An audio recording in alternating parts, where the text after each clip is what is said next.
यार ये इंट्रो में कोई स्टोरी ऐड हुई है? बस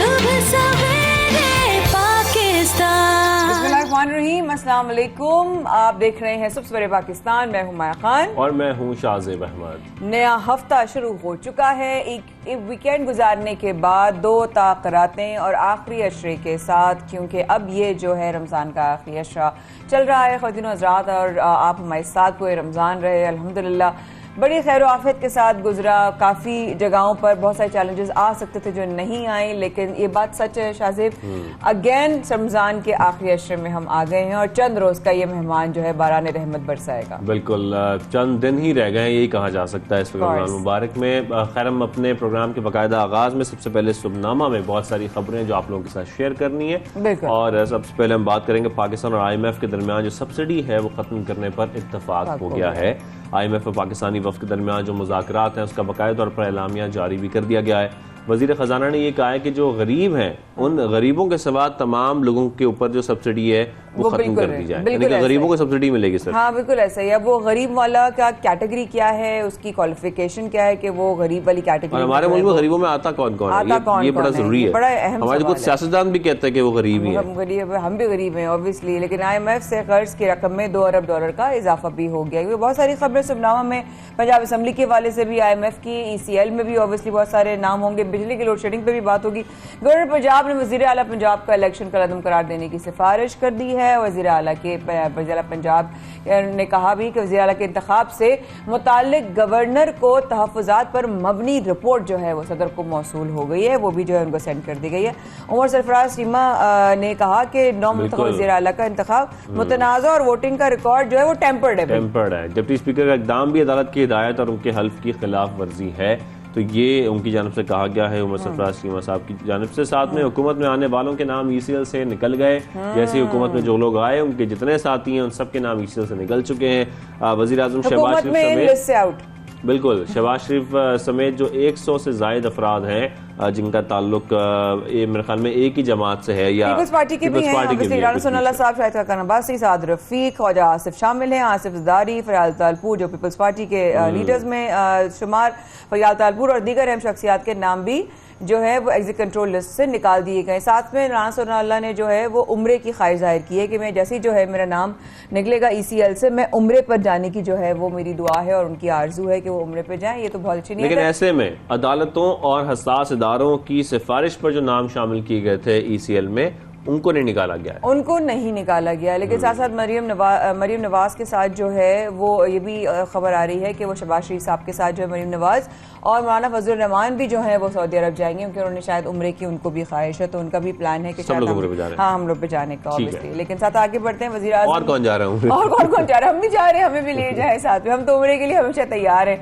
बस बुलावे की बात है। लेकिन अगर एक ऐसी चीज की बात करें जो वज़ीर आज़म साहब ने, शहबाज शरीफ साहब ने अपने काफी ज्यादा उस पर अपने फिक्र का इजहार किया है, वो है बिजली की लोड शेडिंग। आपके घर वैसे हो रही है लोड शेडिंग? बिल्कुल हो रही है Shahzeb, I told you, like Ramzan के पहले हफ्ते से और इफ्तारी से पहले हो रही है, हमारे घर में इफ्तारी से पहले हो रही है। एग्जैक्टली, तो मोमबत्ती में कैंडल लाइट जो है वो अफ्तारी हो रही है और कैंडल लाइट सहरी हो रही है काफी जगहों पे।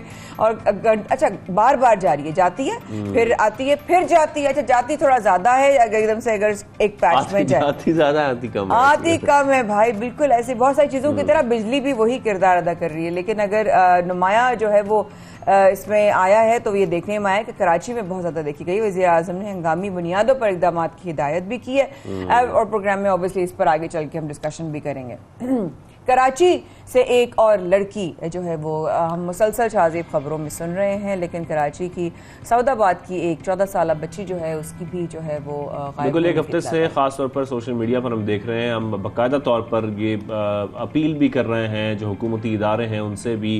दुआ ज़हरा के हवाले से बहुत सारी खबरें आ रही थी, वो लापता थी। उसके बाद हम ये देख रहे हैं कि एक और बच्ची 14 साल जिसका नाम निमरा काजमी है, वो भी 4 रोज से लापता है। अभी दुआ ज़हरा रिकवर नहीं हो सकी है, उसके लिए जो पुलिस है वो अभी तक अपनी कोशिशें कर रही है। पुलिस की जानिब से जो बयान दिए जा रहे हैं उसमें यही कहा जा रहा है कि हम कोशिश कर रहे हैं, तलाश कर रही है पुलिस। लेकिन उसके बाद हम देख रहे हैं अभी इसी अगले हफ्ते ही उसके एक और बच्ची 14 साल निमरा काजमी जो है वो भी लापता हो गई है सऊदाबाद से, उसके लिए भी अब तलाश की जा रही है। अनफॉर्चुनेटली अल्लाह ताला सबके घरों की, बच्चों की और सबकी हिफाजत फरमाए। ये बड़े पाक दिन हैं, बड़े करम वाले दिन हैं, इनमें दुआएं करें और आप लोगों की सबकी पाकिस्तान दुनिया में जहाँ भी देखा जा रहा है दुआ करें कि सब हिफाजत से रहें, अपने हिफ्ज़ो अल्लाह पाक अपने हिफ्ज़ो-मान में रखें। आगे बढ़ते हैं, पाकिस्तान रेलवे का जो ईद के हवाले से एक पैकेज की अनाउंसमेंट हुई है कि ईद के जो खास दिन हैं उसमें तकरीबन जो है वो 30% जो है वो टिकट्स के फेयर्स में डिस्काउंट आएगा और वो डिस्काउंट जो है वो रियायत जो दी गई है वो गवर्नमेंट की तरफ से दी गई है। इन 3 रोज तक टिकट 30% है वो रियायत के साथ जो है दिया जाए। उसके अलावा जो ट्रेन के स्केड्यूल्स हैं वो एज पर स्केड्यूल ही रहेंगे, उसमें कोई नए चीजें नहीं आई हैं उनके स्केड्यूल। तमाम ट्रेन पर 30% दिया जाएगा। ईद के तीनों दिन अगर आप प्लान कर रहे हैं कि आपने चांद रात को निकलना है या ईद अगर पर नहीं करे तो प्लान कर लें, 30% उस पर रियायत मिल जाएगी। Very nice. बाकी जो है वो तमाम जो है वो ट्रेन के स्केड्यूल जो जितने भी उनका आना जाना और सफर है वो एज पर स्केड्यूल रहेगा और प्रोग्राम का बाकायदा आगाज करते हैं। और सबसे पहले से कि हमने सोबरामा में शाहजेब में माया ने आपसे आपकी खिदमत में एक चीज जो है वो पेश की जिसमें बिजली की लोड शेडिंग थी। तो गैस क्यों पीछे रहे? गैस भी कहती है कि मैं भी आऊंगी और मैं भी इस मुकाबले में अव्वल जो है वो नंबर लेकर जाऊंगी। तो जो गैस की लोड शेडिंग है शाहजेब उसमें भी बहुत जो है जब बिजली तंग कर रही है शहरियों को, खासतौर पर कराची वालों को, तो साथ साथ जो गैस की शॉर्टेज है वो भी बढ़ती जा रही है और गैस की जो इस वक्त वो लोड शेडिंग है वो भी हो रही है। और जैसे कि अभी हम जिक्र कर रहे थे ना कि बिजली का भी प्रॉब्लम है कि इफ्तारी से थोड़ी देर पहले चली जाती है और सहरी के भी थोड़ी देर पहले चली जाती है। ऐसी गैस का भी यही हो रहा है कि जब लोड बढ़ता है तो गैस भी दोपहर से लेकर शाम तक, जब तक इफ्तार का वक्त नहीं हो जाता, जब तक गैस नहीं आ रही घर में या आ रही है तो बहुत कम प्रेशर के साथ, बहुत कम प्रेशर। अभी जुमे को कजन्स के यहाँ इफ्तार थी तो हम वहाँ गए तो मैं किचन में गई पानी लेने के लिए, तो वो चूल्हे के साथ ना एक छोटा सा चूल्हा था बिजली वाला, बड़ा क्यूट सा था। मैंने कहा अल्लाह कितना क्यूट है। फिर मैंने पीछे देखा तार है, मैंने कहा ये बिजली का आपको क्या जरूरत थी इतना लगाने की, खर्चा करने की, बिजली इतनी महंगी चल रही। कह रही गैस आएगी तो बिजली आ रही है। बिजली वहां पे जिस तरह आ रही थी वो उसे मेरे ख्याल में खुद शौक में चली गई। एक तो चूल्हा इतना क्यूट था, कोई इतना क्यूट था, लेकिन वो जब मैं देखा मैंने कहा ये क्यों कर रही हैं आप? कह रही जब गैस आ ही नहीं रही तो हमें तो बनाने थे और उसके ऊपर छोटी सी उसी साइज की कढ़ाई भी रखी थी। आई एम श्योर पकौड़े तले गए होंगे। लेकिन साथ साथ रमजान में रिक्वायरमेंट तो पूरी नहीं होती इफ्तारी की, जब तक ये तमाम चीजें बने ना। अच्छा ये भी शाहरुख भाई भी सही कह रहे हैं कि रमजान से पहले भी गैस की लोड शेडिंग शुरू हो गई थी। ये भी एक चैलेंज आपकी आ रही है गैस बिजली गैस वही बात है, इफ्तारी के टाइम पे बहुत हल्की और कम प्रेशर के साथ आ रही है, खासतौर पर सहरी में भी, लेकिन दिन में दोपहर 12 बजे के राउंड और फिर रात को 11-12 बजे। उसके बाद भी हमारे जो छोटी बहनें हैं वो उंगली जला लेती हैं, मतलब क्या करें, गैस अगर छोटी आ रही फिर भी उंगली जला लेती हैं। लेकिन एक बात है कि ये जो पकौड़ों के मजे हैं शाहजेब ये रमजान में ही आते हैं, वरना पूरा सारा साल जो है आप सोचते रहते हैं पकौड़े बनाओ, बारिश आएगी यहाँ पकौड़े बनाएंगे, जो है बरसात बादल आ गए चलो पकौड़े बनाओ, लेकिन हार्डली देखा जाता है। रमजान की ही सारी सौगातें हैं कि आप खजला खा रहे हैं, फिनी खा रहे हैं, पकौड़े खा रहे हैं, शरबत बना रहे हैं, तरह तरह के अल्लाह के जो है वो नेमतें और रहमतें दस्तरखान पे जो है वो बरस रही होती हैं। आप देखते हैं अल्लाह इतनी बरकत हो गई इसे, तो उसी बरकत में गैस पे भी बरकत हो गई, गैस के जाने में बरकत हो गई। तो वही बस अल्लाह से दुआ करते हैं अल्लाह पाक खैर आफियत के साथ रमजान भी, क्योंकि रमजान के बाद अब बकरीद की तरफ जो है वो बड़ी ईद की तरफ ये टाइम चल, जैसे खत्म होगा रमजान बकरीद की तैयारी शुरू हो जाएगी मंडी में। लेकिन इसकी वजूहात क्या है ये भी हम जान लेते हैं और ये वजूहात हम जानेंगे तर्जुमान सुइज़त गैस कंपनी सलमान अहमद सिद्दीकी साहब से। सलमान साहब को खुशामदीद कहेंगे सबके सामने। अस्सलाम वालेकुम सर, सीएनजी बंद है, जनरल इंडस्ट्री की जो गैस है वहां पर भी लोड शेडिंग की जा रही है, इसके बावजूद घरेलू सार्फिन को गैस नहीं मिल रही है, इसकी क्या वजह है? देखिए जी सीएनजी बंद है, ये स्टेटमेंट थोड़ा सा इसको दुरुस्त कर लें। सीएनजी सिर्फ हफ्ते में 3 दिन के लिए बंद है, बाकी 4 दिन अवेलेबल है और इंडस्ट्री सिर्फ संडे को ऑफ होता है, बाकी 6 दिन उनको अवेलेबल होती है। ये थोड़ी सी तस्दीक कर लें। बाकी आप जो कह रहे हैं उसमें ज़ाहिर बात है बैकग्राउंड आपके सामने है कि जो डिप्लीशन हो रही है गैस फील्ड्स की for the period of years, तो उसकी वजह से हमारे गैस रिसोर्सेज जो इनटेक्स हैं वो कॉम्प्रोमाइज हुए हुए हैं। हमें हर साल जो गैस है वो पिछले साल के मुकाबले में जो थोड़ी कम मिलती है, तो हमारी कम मिलती है गैस, तो डेफिनेटली हमें शॉर्टेजेस का सामना होता है और हमारी सप्लाईज, हमारी डिमांड है वो आपको पता है हर साल ग्रो हो जाती है बिकॉज नए कस्टमर ऐड हो जाते हैं। तो जो डिमांड सप्लाई का गैप होता है उसको मैनेज करने के लिए हमें गैस लोड मैनेजमेंट करनी पड़ती है, जिसकी वजह से इश्यूज आते हैं।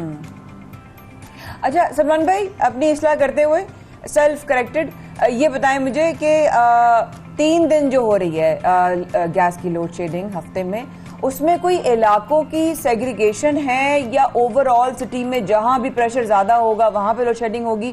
How is it actually organise जो 3 दिन की लोड शेडिंग हो रही है? नहीं, मेरे ख्याल में मैं आपको समझा नहीं पाया अपनी बात। मैं 3 दिन सीएनजी की बता रहा था कि शटडाउन होती है। शहर में कोई शटडाउन नहीं होता। अच्छा, बिल्कुल ठीक है। डोमेस्टिक बिल्कुल जी सार्फिंग, डोमेस्टिक सार्फिंग में देयर इज नो शटडाउन। बिल्कुल ठीक है, देयर इज नो शटडाउन। अच्छा, लेकिन फिर भी सलमान भाई ये शिकायत आ रही है काफी जगहों पे, शाहजेब में भी अभी ये बात कर रहे थे कि गैस की लोड शेडिंग भी हो रही है। तो वो क्या घरेलू सार्फिन को इस चैलेंज का सामना है? तो आर यू सेइंग कि ऐसा कुछ नहीं है? नहीं, ऐसा कुछ नहीं है, बिल्कुल ऐसी नासुर गलत है। इसमें कंप्रोमाइज मैं आपको बताऊं, हमारे कस्टमर्स को तकलीफ हो रही है, उसका मैं एहसास है, लेकिन उसकी मैं थोड़ी सी वजूहत बता देता हूँ। और शायद मैंने ये पहले भी आपके प्रोग्राम में विंटर्स में भी बताया था कि जो इलाके हमारे गैस डिस्ट्रीब्यूशन पाइप हब के साथ जो है करीब है, वहाँ इतने इश्यूज नहीं आते। लेकिन जैसे जैसे आगे जाते जाते हैं और मजाफात आते हैं, शहर के टेल एंड्स आ जाते हैं, उसमें वहाँ पे प्रॉब्लम होती है। गैस पहुंचते तक उसका प्रेशर कम हो जाता है, बिकॉज वो यूज हो रही होती है, राइट लेफ्ट सेक्टर हर जगह यूज हो रही होती है। जो टेल एंड के हमारे सार्फिन हैं उनको शिकायत आती है, इस वजह से ये प्रॉब्लम आती है। अच्छा, लेकिन सर्दियां जब थी सलमान भाई तब भी चैलेंज तो था जाहिर है, क्योंकि ये मसला आज का नहीं है सर, रमजान से पहले भी हम देख रहे थे प्रेशर की कमी। अच्छा, और फिर दूसरी बात ये कि प्रेशर कभी आ जाता है, कभी इतना अच्छा प्रेशर आ रहा होता है कि आपको किसी चीज की जरूरत ही नहीं है, ना आपको सिलेंडर की जरूरत है, ना आपको इलेक्ट्रिक गैस की भी जरूरत नहीं होती कभी कभी। बिल्कुल, और बहुत अच्छा प्रेशर आ रहा होता है। लेकिन कभी कभी शिकायत आती है और हम अपने घरों में भी देख रहे होते हैं कि बहुत कम प्रेशर आ रहा होता है। तो फिर इसकी क्या वजूहात हैं? कभी इतना कम प्रेशर हो जाता है कि उस पर खाना पकना ही पॉसिबल नहीं है, और कभी आपको ठीक ठाक गैस अवेलेबल होती है घर पे। आपने ये बहुत अच्छा सवाल किया। देखिए, इससे बहुत सारे लोगों का ओपिनियन जो हमारा जब जाएगा तो उनको समझ में भी आएगी कि इसका लॉजिकल रीजन क्या है। देखिए, आप एक बिल्डिंग में अपार्टमेंट में रहते हैं, मिसाल के तौर पे आपके अपार्टमेंट के टावर के अंदर 50 अपार्टमेंट्स हैं। आप अपना वॉशरूम में जाते हैं, अपना टैप खोलते हैं, पानी यूज करते हैं, बड़ा अच्छा प्रेशर से आपको पानी मिल रहा होता है, आपको कोई इश्यू नहीं होता। लेकिन यकायक अगर आप ये समझें कि वो 50 अपार्टमेंट्स वाले अपने सारे टैप्स किचन के, वॉशरूम के, बेसिन के खोल दें, तो आपका प्रेशर कहाँ जाएगा? बिल्कुल खत्म हो जाएगा। तो इसी तरह यही सूरत हाल होती है कि जब सहरी के औकात होते हैं और तारीख के औकात होते हैं, उससे 2 घंटे पहले ज़ाहिर खवातीन जो हैं वो किचन का रुख करती हैं और वहाँ पे जाके अपना तैयारी शुरू करती हैं। अच्छा, होता क्या है कि ये 30 लाख कस्टमर हमारे सिस्टम में है। अगर आप कहें जी मुस्लिम आबादी को ले लें तो 95% ले लें, तो 28-29 लाख कस्टमर से अगर एक साथ हमारे वो अपने स्टोव खोल देंगे, और एक स्टोव नहीं होता, एक उसके साथ 3 बर्नर भी होते हैं, कहीं 2 बर्नर होते हैं, कोई गर्म हो रहा होता है, कहीं चाय बन रही होती है, कहीं रोटी बन रही होती है, कहीं खाना पक रहा होता है, तो जाहिर बात है वो 70-80 लाख 90 लाख बर्नर एक वक्त में खुल जाते हैं। ये वही मिसाल दे रहा हूँ मैं आपको, जैसे वो पानी के नल का जो प्रेशर है वो गायब हो जाता है, तो इसी तरह गैस का प्रेशर भी एक लॉजिकल बात है कि वो बिल्कुल ड्रॉप हो जाएगा, क्योंकि सारे एक साथ एक्सट्रैक्ट कर रहे होते हैं स्पीक आवर। आपकी बात बिल्कुल लॉजिकल है और समझ में आ भी रही है, लेकिन समझ में ये भी आ रहा है कि रमजान जब आ रहा होता है सबको मालूम होता है ऑलरेडी, और हर रमजान में हम ये देखते हैं कि प्रेशर जब ऑब्वियसली जब सार्फिन का इस्तेमाल बढ़ जाता है, घरेलू सार्फिन का, और ये पता भी होता है कि इफ्तार से पहले लोग ज्यादा से ज्यादा गैस इस्तेमाल करेंगे, तो इसके लिए फिर पहले से तैयारी क्यों नहीं की जाती कि जैसे कि हमें पता है कि जब रमजान आएगा तो ये लोड बढ़ जाएगा, तो उस लोड को कंपीट करने के लिए, वहां तक पहुंचने के लिए हम क्यों नहीं फिर उसके लिए पहले से तैयारी करते हैं?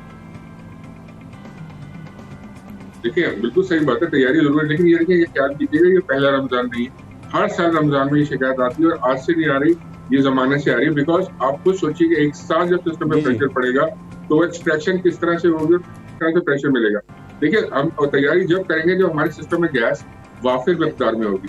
हमें गैस की शॉर्टेज एज ऑफ टुडे भी 150 MMCFD हमें शॉर्टेजेस है, उसकी वजह से हमें जो गैस मिल रही होती है उसमें भी डिस्टर्बेंस होती है। तो जब हमारे पास सिस्टम में अगर गैस कम होगी तो डेफिनेटली मुझे आगे गैस भेजने के अंदर प्रॉब्लम आएगी। हाँ, अगर हमारे सिस्टम में गैस पूरी हो तो यकीनन हमारी तरफ से कोई इशू नहीं आएंगे, लेकिन चूंकि हमारा लाइन पैक होता है उसको हमें मेंटेन करना पड़ता है हर हाल के अंदर, इसकी वजह से हमें ये इशूज आते हैं। ठीक, सलमान भाई, अब एक अच्छा सवाल मैं भी कर लेती हूँ इसी बात पे। मार्केट में कंप्रेसर्स नहीं मिल रहे, और ये जो गैर कानूनी कंप्रेसर्स लोग लगा लेते हैं, क्योंकि हमें याद है जब सर्दियां थी तो आपने इसकी जो है वो थोड़ी सी इसके ऊपर रोशनी डाली थी उस वक्त, किस तरह जो है गैर कानूनी जो है वो कंप्रेसर्स लग रहे हैं, जिसकी वजह से मजीद जो और सार्फिन हैं जिनको लीगली मिलनी चाहिए उनको नहीं मिल रही, उनके साथ इंसाफ नहीं हो रहा। लेकिन साथ साथ आपने कहा था कुछ कार्रवाई भी हो रही थी। सो आप समझते हैं इसकी वजह से भी एक प्रेशर में प्रॉब्लम आ सकती है घरेलू सार्फिन को? बिल्कुल, ये एक बड़ा समझने आने वाली मसला है कि देखिए अगर घर में कंप्रेसर किसने लगाया हुआ है तो वो इतनी पावरफुल डिवाइस होती है कि वो जब सक्शन करती है तो वो राइट लेफ्ट सेंटर के सारे घरों की गैस खींच ले जाती है। ये जो शिकायत बढ़ रही है, लोग समझ रहे हैं कि सदर्न गैस कंपनी की तरफ से गैस प्रेशर में कमी है, नहीं, ये हमारे लिए एक जारी गिबल है जो हम इसको जिससे हम फाइट भी कर रहे हैं और इसके खिलाफ कंपनी ने एक्शन देना भी शुरू किए हैं। अभी हाल ही में मीडिया में रिपोर्ट भी हुआ कि हमने अपार्टमेंट बिल्डिंग्स के अंदर जो है वो रेड किया, बिकॉज अंदर से किसी ने हमको इत्तला दी कि जी यहाँ पे है और आप आइए और मैं आपकी निशानदेही करता हूँ कि कहाँ है। देखिए, जब तक के कोई निशानदेही नहीं हो सकती तो हम किसी घर में नहीं घुस सकते। अब वो एक जाहिर बात है, चार दीवारी का मसला होता है, तो हमें वहां से अंदर से इंफॉर्मेशन आई, मकीन ने खुद बताया कि जी मेरे पास सबूत है, आप आइए, मैं लेके चलूंगा। उसने बहादुरी का मुजाहरा किया और हम गए और हमने उनकी गैस जो है वो डिस्कनेक्ट भी की, उनको फाइन भी की और 2.5 महीने के लिए उनकी गैस जो है वो डिस्कनेक्ट कर दी है। चाहे वो शोर मचाएं, कुछ करें, अब उनको गैस नहीं मिलेगी तो एक मिसाल बनेगी कि वो आगे के लिए लोगों को। सलमान साहब बस ये बता दें कि ये शिकायत की कैसे जा सकती है सुइसर्दन गैस को? सॉरी,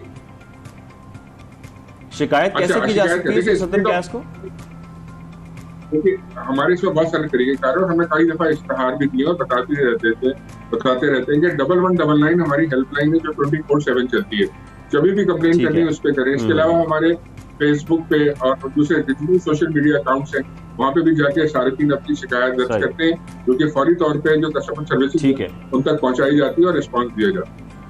सही, thank you very much Salman भाई for your time, thank you so much. मौजूद थे और जिस तरीके से बता रहे थे कि प्रेशर में कमी जो आ रही है उसकी बहुत सारी वजूहात हैं जो उन्होंने हमारे साथ शेयर की। मैं तो यही सोची थी, सामने कहते कि जब तक कोई कंप्लेन नहीं करेगा, मैंने कहा ये तो मोहल्ले में रहना मुश्किल हो जाएगा अगर किसी ने कंप्लेन कर दी। किसकी कंप्लेन करें, आप ये कहना चाह रही हैं? नहीं, वो तो ऐसी बात नहीं है, लेकिन वो डर लगता है कि भाई किसी अपने बड़ पड़ोसी के बारे में देख लिया आपने और बोल दिया, शिकायत लगा दी, हाय फिर क्या होगा।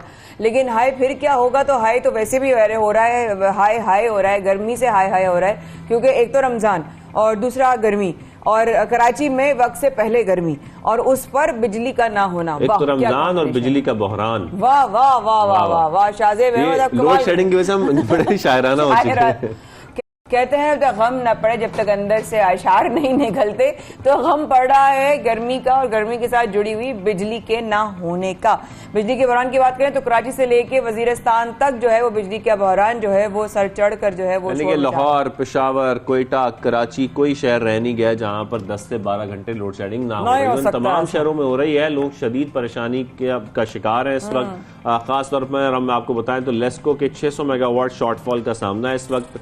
लोड शेडिंग की वजह से कारोबार जिंदगी जो है वो भी मुतासर हो रहा है। जाहिर बात है जब लोड शेडिंग होगी तो घर में काम करना मसला, ऑफिस जाना मसला। टेलर्स को कितने मसले हो रहे हैं। ईद से बात आई कि ईद आने वाली है, गहमा गहमी है, टेलर्स फोन नहीं उठा रहे, टेलर्स कह रहे हैं कपड़े वापस भेज रहे हैं, बिजली नहीं है, ये नहीं है, वो नहीं है। अगर हम उस पर भी चलाएंगे, जनरेटर पे इतना देर तक काम कर नहीं सकते, पॉसिबल नहीं है, आप कैसे काम करेंगे, अफोर्डेबल भी नहीं है और बहुत मुश्किल हो रहा है। इसी वजह से जो है लोग जो है बड़े परेशान है क्योंकि कपड़े नहीं वो हो रहे, लेकिन जिंदगी बड़ी ज्यादा डिफिकल्ट और मुतासर हो रही है इस हवाले से। अगर ईद करीब होने के बावजूद जो है वो फैक्ट्रियों में काम बंद हो गए हैं और इस वक्त लोगों को पैसे चाहिए, ईद से पहले अपनी मजदूरियां चाहिए, अपने काम जो रोज दिहाड़ी पे काम कर रहे होते हैं शाहजेब, उनको कितना बड़ा बेचारों को कहेंगे कि जब फैक्ट्री बंद तो दिहाड़ी भी तुम्हारी गई, तुम्हारी दिहाड़ी गई, तुम्हारे आज का जो है अफ्तार का खर्चा गया, हमारे आज का अफ्तार का खर्चा गया, तो लोग कहते हैं यार अब क्या करें जिंदगी में। बिल्कुल ही बहुत ही ज्यादा अजीब सिचुएशन है। तो इसी पर हमने जो है वो बात करने के लिए हमारे साथ आज मेहमान भी मौजूद है। और कराची में भी हम देख रहे हैं कि लोड शेडिंग का दौरानिया है वो 6 से घंटे बरकरार है, यानी कि कराची में भी लोड शेडिंग का दौरानिया जो है वो भी तकरीबन अब 10 घंटे करीब भी पहुंच गया। अच्छा, कुछ इलाकों में हम देख रहे हैं लोड शेडिंग ज्यादा है, कुछ में कम है, कहीं पर 4 घंटे की हो रही है, कहीं पर 6 घंटे की हो रही है। कुछ इलाकों में कम हो रही है, कुछ इलाकों में 10-10 घंटे तक ये चीज जा रही है कि वहाँ लोग बड़े परेशान हैं। इस तरह की शिकायत भी आ रही है। जो हमारे साथ जो आज मौजूद हैं बिजली के हवाले से हजरत से बात करते हैं। बहुत शुक्रिया, आपने वक्त दिया जनाब। और इस वक्त जो सिचुएशन चल रही है शहर में, बिजली का बहरान है, लोड शेडिंग जो है वो बहुत ही ज्यादा उरूज पर है। किन इलाकों में कितने घंटे के लिए बिजली बंद की जा रही है, जरा सा वजाहत कीजिएगा सर, ताकि हम उससे जुड़ा हुआ आपके जवाब से अगला सवाल करेंगे। जी बहुत शुक्रिया मुझे ऑनलाइन लेने के लिए और कई के मौक़िफ़ से नाज़रीन को आगाह करने का एक मौका देने के लिए। मैं सबसे पहले तो आपको ये बताता चलूँ कि शहर में बिजली की फ़राहमी की सूरत हाल बहुत बेहतर है और शहर के किसी भी इलाके में इस वक्त जब मैं आपसे बात कर रहा हूँ किसी किस्म का इजाफी लोड शेड नहीं किया जा रहा। जी मैं ये बात रिपीट करता हूँ कि कहीं भी हम इजाफी लोड शेड इस वक्त नहीं कर रहे हैं। उस वक्त जब एक शॉर्टफॉल आया था हमने ट्रांसपेरेंटली उसके बारे में उसके आगाही पैदा की, सब लोगों को बताया उसके हवाले से, और जो मुतासरा कस्टमर्स थे उनको एडवांस में हमने SMS मैसेजेस भी किए और मेक श्योर किया कि उनको बतदरीज हम अपनी इस सारी सिचुएशन में आगे रहें। तो इस वक्त जब हम इस वक्त बात करें तो शहर में ओवरऑल सिचुएशन बहुत बेहतर है और कहीं पर भी इजाफी लोड शेड जो है उस वक्त देखने में नहीं आ रहा।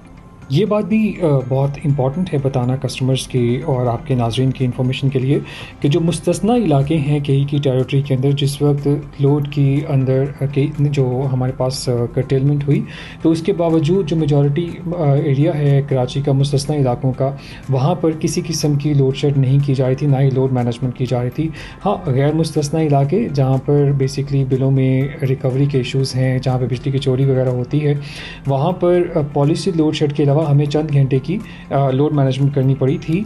लेकिन जैसे ही सिचुएशन बेहतर हुई हमने फ़ौरन कस्टमर्स को आगाह किया है और हमने बताया है कि जी सिचुएशन शहर की बिल्कुल नॉर्मल है।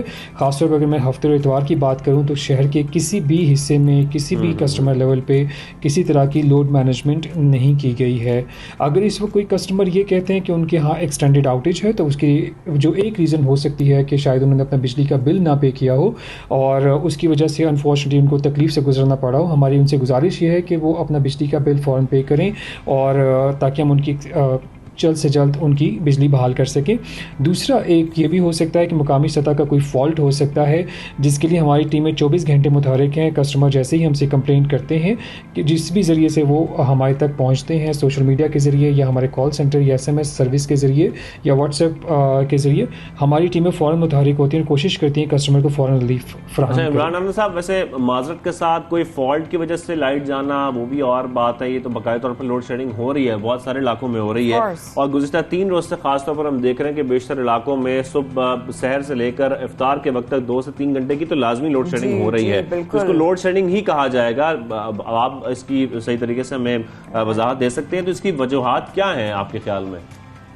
देखिए, मैं आपको इसका जवाब जो है वो मुल्की तनाज़र में देना चाहूँगा। जैसे आपके नॉलेज में है कि वो ईंधन जिससे मुल्क में बिजली की पैदावार की जाती है, कुछ अरसे से रिपोर्ट हो रहा था कि उस ईंधन की किल्लत वाक़या हुई है पाकिस्तान के अंदर। उस किल्लत की वजह से ओवरऑल बिजली की जो प्रोडक्शन है उसके अंदर शॉर्टफॉल आया और नतीजतन जो कराची को नेशनल ग्रिड से बिजली की ट्रांसमिशन और जो शेयर मिल रहा था उसमें भी लामहला कमी वाक़या हुई। ताहम पिछले कुछ दिनों पहले NTDC के नेटवर्क से कराची के शेयर में इजाफ़ा किया गया है। उस इजाफे की वजह से जो तकरीबन 300 मेगावाट का शॉर्टफॉल था उसमें कमी वाक़या हुई है और एज़ अ रिज़ल्ट उस कमी की वजह से हमने कस्टमर को जो एक्स्ट्रा शेयर मिला उसको बतदरीज कस्टमर की तरफ हमने मुंतकिल किया और बिजली का जो ओवरऑल जो दौरानिया है जिसमें लोड मैनेजमेंट करनी पड़ी थी उसमें तकरीबन 1.5 से 2 घंटे का कमी वाक़या हुई। ये भी बताता चलूँ कि हफ्ते और इतवार के दिन ख़ास तौर पे कराची में जो बिजली की सप्लाई की सूरत हाल है वो मुकम्मल तौर पर नॉर्मल रही है और कहीं पर भी इतवार को ख़ास तौर पे लोड मैनेजमेंट करने की ज़रूरत नहीं पड़ी।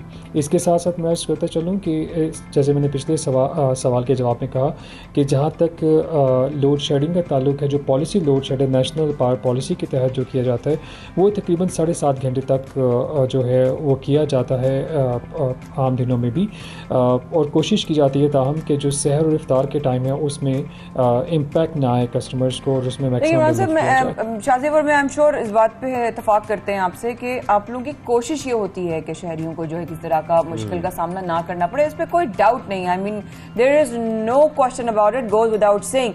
बट देन अगेन चलें अगर हम इस पर बात करते हैं कि डिमांड कितनी है, सप्लाई कितनी है, क्रिएट कितनी हो रही है? अगर हम मिसाल से बात करूं कि अगर ऐसा है कि वो क्रिएट नहीं इतनी हो रही, इस वजह से जो है वो शॉर्ट हो रही है, जरा इसके भी ऊपर यानी कि शॉर्टफॉल इस वक्त कितना है? हाँ, अगर कितना है शॉर्टफॉल?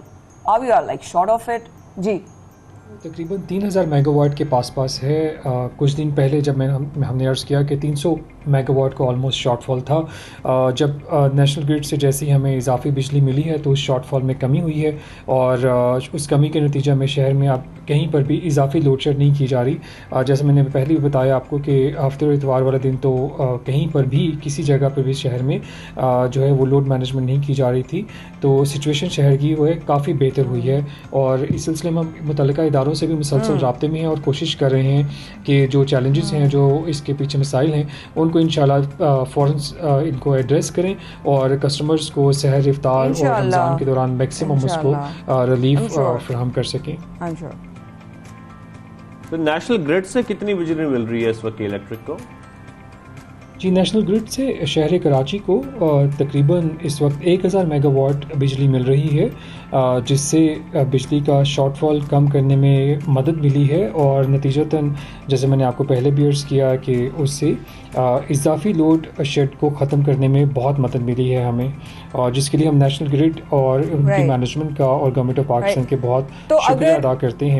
तो इमरान साहब, अगर हम ये पूछना चाहें क्योंकि आगे आने वाले जो दिन हैं वो ईद की तरफ बढ़ रहे हैं, आखिरी लोग इत्तकाफ में भी हैं, इस वक्त जो है लोगों को मसाजिद में बिजली की ज़रूरत होती है, चलें एसी वगैरह दूर की बात है, लेकिन पंखा एटलीस्ट और लाइट इबादत करने के लिए चाहिए होता है। तो आगे आने वाले दिनों में क्या समझते हैं आप? कह रहे हैं कि कोशिश होती है कि नहीं हो, तो फिर किस तरह आप समझते हैं कि आगे वाले दिनों में थोड़ा आसानी रहेगी ईद पर जो है वो बिला तात्तुल जो है बिजली का जो है वो फरहमी जारी रहेगी? Will it continue? Will we still see challenges ahead? जरा प्लीज बताइएगा। जी, जैसा कि आपकी नॉलेज में है कि ईद के दिनों में कारोबारी और सनती जो सरगर्मियाँ हैं वो मुअत्तल होती हैं, तो कोशिश यही है कि इन दिनों में ख़ास तौर पर कस्टमर्स को किसी किस्म की तकलीफ़ ना आए और बिला तातुल बिजली की फराहमी जो है उसको इंश्योर करना हमारी अवलीन तरजीह होगी।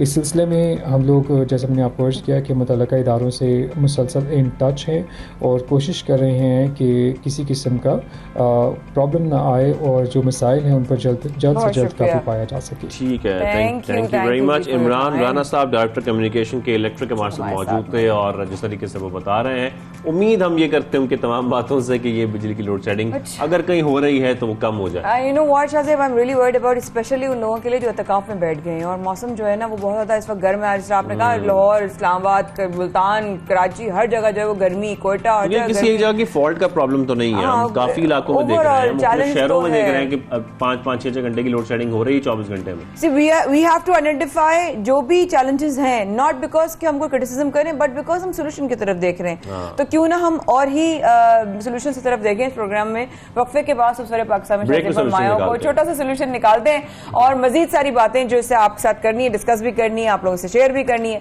प्लीज जरूर रहिएगा हमारे साथ, अभी वापस आते हैं।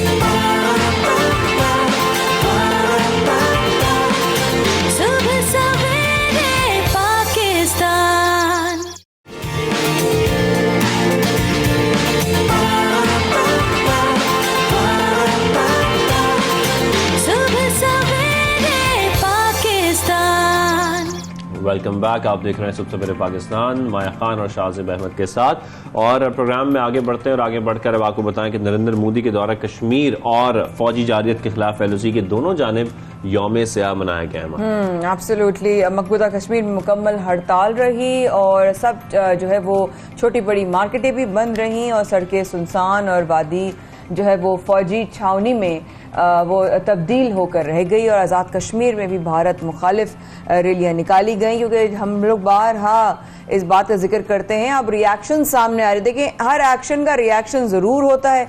भारतीय जारियत से जुड़े दीगर मामलात पर भी हमें बात करने के लिए हमारे साथ मौजूद हैं बैनुल अक़वामी अमूर की माहिर हमारे साथ अस्मा वदूद साहिबा। अस्सलाम वालेकुम Asma ji, thank you so much for joining us and good morning. Narendra Modi का दौरा कश्मीर कैसे देखती हैं इसे, क्योंकि भारतीय फौज मकबूजा कश्मीर में मुजालिम की जो है वो इंतहा कर रही है और ये सब सामने आए हैं। वादी को फौजी छावनी जो है वो बनाकर जो है वो दौरा करना, ये कोई अच्छा साइन तो नहीं है। व्हाट डू यू से? देखिए जी, हिस्ट्री बताती है कि जब भी आप किसी इंडिजिनस मूवमेंट को इस तरह सप्रेस करने की कोशिश करते हैं ना, तो वो एक लाहासिल एफर्ट है। उसमें टाइम का या वक्त का जितना वक्त भी उसमें लग जाए, जितना टाइम भी उस मूवमेंट पे लग जाए, लेकिन ये हिस्ट्री इस बात का प्रूफ है कि जो भी इंडिजिनस मूवमेंट, जो जमीन की मूवमेंट होती है ना, आजादी की, इंडिपेंडेंस की, उसका अल्टीमेट एंड सक्सेस ही होता है। उसे इस किस्म के मैनूवरिंग से, इस किस्म की एफर्ट से रोका नहीं जा सकता। उसको डिले तो किया जा सकता है, लेकिन उसे अवॉइड नहीं किया जा सकता। तो इंडिया भी एक लाहासिल एफर्ट के पीछे दौड़ रहा है, और वो एक उसी को उसने अपना एक फोकस बनाया हुआ, जिसमें अल्टीमेटली जो सक्सेस है वो कश्मीर के लोगों की होनी है। देखिए, जो आपकी इंडिपेंडेंस होती है ना, आज़ादी होती है, कि आपके अंदर एक अल्लाह ताला की तरफ से एक डिवाइन किस्म का डिजायर है, इसको कम नहीं किया जा सकता। और जैसे हम देखते हैं कि जब भी कोई एफर्ट होता है, तो उसका रिप्रिकॉशन, उसका रिएक्शन उससे भी ज्यादा फोर्सफुल आता है, और बहुत ही कमेंडेबल है। मैं तो कहती हूँ कि इसको हाईलाइट करना चाहिए कि कितनी कंसिस्टेंसी से और कितनी एक डेडिकेशन से कश्मीरी अपनी आजादी के लिए जद्दोजहद करे, जिसमें आप देखिए तो एक उसका तसलसल टूटता ही नहीं है। There is no gap between it, continuous struggle, और उसका मोमेंटम ऊपर से ऊपर ही चला जा रहा है। तो इस किस्म के एफर्ट्स और इस किस्म की एक जो कहते हैं ना शोकेसिंग एन इल्यूजन, ये इंडिया को कोई इससे फायदा नहीं होगा। इन द लॉन्ग रन उन्हें इनसे नुकसान ही हो रहा है, क्योंकि वो कश्मीरियों के दिलों से दूर होते चले जा रहे हैं with every effort they do. अच्छा, और जैसे कि हम देख रहे हैं कि भारत में एक इंतहा पसंद सोच है जो परवान चढ़ रही है, और दूसरी जानिब कश्मीर की अगर बात करें तो वहाँ पर भी मजालिम ढाए जा रहे हैं। लेकिन खास तौर पर जो हम नोट कर रहे हैं वो ये है कि इंटरनेशनल ऑब्जर्वर्स को भी वहाँ पर कश्मीर में नहीं आने दिया जा रहा। इसकी क्या वजह है आपके ख्याल में? देखिए जी, इंडिया में तो एक अलग किस्म की पॉलिटिक्स है, एक अलग किस्म का एटमॉस्फेयर वहाँ पे डेवलप हुआ है, जिसमें बेसिकली डिवाइड एंड रूल के हिसाब से वो लोग चलते हैं। अभी इस दौरान आप उस हुकूमत के बारे में क्या कहेंगे जिसने एक तो न्यूक्लियर फ्लैश पॉइंट पे अपने इलेक्शन को जीतने के लिए वॉर प्रोवोक करवा दी। ये सब कुछ उनके मीडिया के साथ बैक होता है। वो अपने मीडिया के साथ एक मनूवर बनाते हैं, एक पूरा प्लान करके एग्जीक्यूट करते हैं, जिसमें जो हेट्रेड के बेसिस पे होता है। अभी भी जो कश्मीर, अभी भी इनके कुछ इलाकों में इलेक्शंस को फ्यूल करने के लिए और अपना नैरेटिव बिल्ड करने के लिए बहुत ही एंटी मुस्लिम प्रोपेगेंडा इस्तेमाल किया गया, जिसके लिए बहुत ऐसी मूवीज भी आई के बारे में वहाँ पे भी बहुत ज्यादा आवाज उठाई गई। इस वक्त ये फिल्में क्यों आ रही हैं? जी बिल्कुल, जहाँ पे बिल्कुल ऐसा ही टारगेट कर रहे थे और वही हेट कार्ड यूज करके उन्होंने अपने इलेक्शन जीते। तो वहाँ तो एक मुख्तलिफ किस्म की पॉलिटिकल सेटअप है और मुख्तलिफ किस्म का एक पॉलिटिकल एटमॉस्फेयर है, जहाँ पे anti Pakistan, anti Muslim card आपके लिए एक ट्रम्प कार्ड है, जो कि आप किसी भी मुश्किल से निकाल सकते हैं। लेकिन आजमल जी, वही वाली बात, आपकी बात को ही जोड़ते हुए कि प्रोपेगेंडा, साजिशी, नफरत, ये सब चीजें जो है ना मोदी का जो है बड़ा हथियार रही हैं। नजर आया, इस तरह आपने कश्मीर फाइल्स का भी जिक्र किया, वो बाकायदा पार्लियामेंट में जाकर बोला गया, ऐसा लग रहा था कि फिल्म की प्रमोशन हो रही है। ऐसा कहाँ होता है, हमने तो कहीं नहीं देखा की चीजें। लेकिन इस तरह से करतारपुर राहदारी की भी बात करें अगर हम राहदारी की, तो वहां पर भी उसको गलत तरीके से उसको इस्तेमाल करने के मुताबिक जो है वो भारतीय प्रोपेगेंडा सामने आया। हाउ डू यू सी ये साजिशों, आपको क्या लगता है कि इनके पीछे क्या इनका मकसद हो सकता है? व्हाट गेन, क्या गोल क्या है मोदी हुकूमत का? देखिए जी, एक फॉल्स परसेप्शन में एक इंडिया बेसिकली लिव कर रहा है। शाइनिंग इंडिया जो है ना, बेसिकली एक फॉल्स परसेप्शन है। वो इस पूरे इलाके का चौधरी बनने की एक उसका डिजायर है, लेकिन उसके लिए भी आपने अगर तरक्की भी करनी है तो आपको अपने प्रॉब्लम्स को एम्ब्रेस करना पड़ेगा। हमारे इलाकों का, हमारे इस रीजन का प्रॉब्लम है पावर्टी। हमारे इस रीजन का प्रॉब्लम है कि हम जियोपॉलिटिकली बहुत ही एक सुपर्ब जगह पे हैं। हमारी जियो इकोनॉमिक पोजीशनिंग बहुत जबरदस्त है, जियोपॉलिटिकल पोजीशनिंग बहुत जबरदस्त है, लेकिन ये जितने भी नेबर्स हैं ये आपस में अलाइन नहीं है। जब तक कि आपस में अलाइन नहीं होंगे, हार्मनी नहीं होगी, हम ईयू की तरह तरक्की नहीं कर सकते। जो इनका भी एम ये है कि they want to be superior than everybody else in this region, लेकिन ये हो नहीं सकता जब तक ये हार्मोनाइज नहीं होंगे, जब तक यहाँ पे अमन नहीं होगा, जब तक यहाँ पे एक दूसरे के साथ कोलैबोरेशंस नहीं होंगी, कभी भी ये रीजन उस तरह तरक्की नहीं कर सकता। और इसमें कोई एक मास्टर भी नहीं हो सकता और बाकी सब उसके सबऑर्डिनेट्स भी नहीं हो सकते। ये एक परसेप्शन लेके इंडिया चल रहा है और इसी को वेस्ट भी बैक कर रहा है कि वो उसको एक ऐसा अपना अलायंस बनाना चाहता है जिसकी वजह से वो इस रीजन में कुछ अपने स्ट्रेटेजिक इंटरेस्ट मेंटेन कर सके।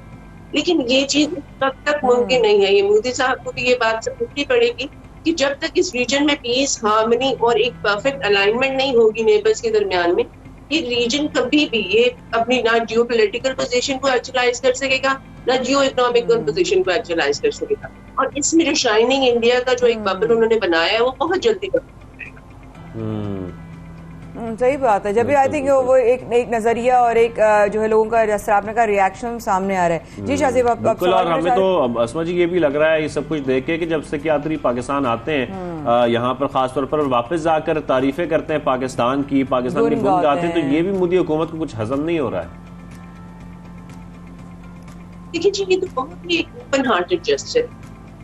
हम हमारी जो हमारे इस रीजन की जो एक डिपेंडेंस ऑन ईच अदर है ना, वो तो रहेगी हमेशा। और करतारपुर राहदारी की इमोशनल और रिलीजियस वैल्यू सरदार बिरादरी के लिए बहुत ज्यादा है। पाकिस्तान उसी नजरिए को मद्देनजर, उसी एक पूरी सिचुएशन को मद्देनजर रखते हुए हम तो खुले दिल से उन्हें वेलकम करते हैं, उन्हें फैसिलिटेट करते हैं, उन्हें हर तरीके से एक जो एक्सपीरियंस, एक रिलीजियस एक्सपीरियंस, एक इमोशनल एक्सपीरियंस करना चाहते हैं, उसके लिए हम फैसिलिटेट करते हैं ताकि वो उस जगह से मैक्सिमम लेके जाए। और हमारे we have always been very open hearted. हम किसी भी तरीके से अगर कुछ भी बेहतर कर सके तो हम करें। हमारे तरफ से स्टेप हमेशा वी हैव ऑलवेज बीन, हमेशा 2 स्टेप आगे ही रहे हैं इंडिया से।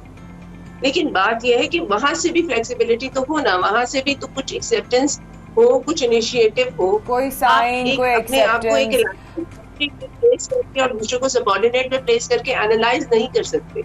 ये एक गलत स्ट्रेटजी है जो कि द लॉन्ग रन इंडिया को बहुत ज्यादा नुकसान देगी, बल्कि अभी भी दे रही। क्या पाकिस्तान, क्या चाइना, क्या और उसके ऊपर किसके साथ ऑर्गेनाइज्ड है इंडिया? किसी के साथ भी नहीं। और खुद को वेस्ट के साथ अलाइन करते करते खुद अपने रीजन में आइसोलेट होता चला जा रहा है। मगर असमा जी, वही वाली बात ना, आप इस तरह आप ये मंजर कशी इस वक्त जो कर रही हैं कि जो ये इसका वो भुगतेंगे भी और भुगत रहे भी हैं अपनी नफरत का, और अपनी इस तरह से जो उनका एटीट्यूड है टुवर्ड्स मुस्लिम्स एंड पाकिस्तानीज, आपने शुरू में कहा, तो अगर कल तो ये बॉर्डर्स खुलते हैं या पाकिस्तानी वहां ट्रैवल करते हैं तो फिर वो तो डरेंगे ज्यादा और ज्यादा खौफ का शिकार होंगे कि पता नहीं हमारे साथ मोदी हुकूमत क्या करेगी। तो क्या आपको लगता है कि ऐसा भी कोई सिनेरियो होगा कि लोग जो है अगर खुल भी गए कल को रास्ता, वो तो मुझे पता नहीं, probably I am hypothetically speaking, तो कल को तो पाकिस्तान से जाने वाला, जो सफर करने वाले उसके रिश्तेदार हैं, उसकी जमीनें हैं, उसके आबा व अजदाद हैं, उसके मिलने वाले हैं, तो वो भी नहीं जा सकेगा डर के मारे कि पता नहीं मेरे साथ क्या हो जाएगा। देखिए, लॉट्स ऑफ कॉन्फिडेंस बिल्डिंग की तो बहुत ज्यादा जरूरत है और इसका हमारे पास एक और बात ये भी आ जाती है कि अब तो ये भी कहा जा रहा है कि जैसे सेन वॉइसेस पाकिस्तान में है, अगर आप कुछ ऐसी बहुत ओवर बोर्ड किस्म की बात कर ले तो यहाँ पे लोग आपको अपोज करते हैं, चेक करते हैं। कुछ सेन वॉइसेस यहाँ पर आपको सुनाई देती हैं जो कि दरमियानी रास्ता लेने की या कोई हार्मोनाइजेशन की बात करती है, लेकिन ये सेम वॉइसेस आपके इंडिया में मुकम्मल तौर पे खत्म होती चली जा रही है। इक्का दुक्का के अलावा आपको वो एक ही सिमत में सारे जाते हुए नजर आते हैं और वो एक बहुत ही स्ट्रॉन्ग हिंदुत्व सोच आपको नजर आती है। तो हमारे पास there is lots of confidence building. अगर हम उस तरफ चल पड़े तो उसके लिए भी हमें बहुत काम करना पड़ेगा। आपको एक परसेप्शन आप लेके, एक आइडिया आप लेके चले हैं, आपने अपने मीडिया को यूज किया है, फिल्मों को यूज किया है, आपने अपने लोगों को बहुत ही इंस्टिगेट कर दिया है कॉन्सेप्ट के ऊपर, तो वहां से जब स्टेप बैक करेंगे तो ये भी इतना ही लंबा प्रोसेस होगा। लेकिन बेटर लेट देन नेवर। इस तरफ आपने अच्छे तरीके से हमें समझाया भी एंड टाइम की थोड़ी शॉर्टेज हम चाहते हैं डिटेल में बात हो।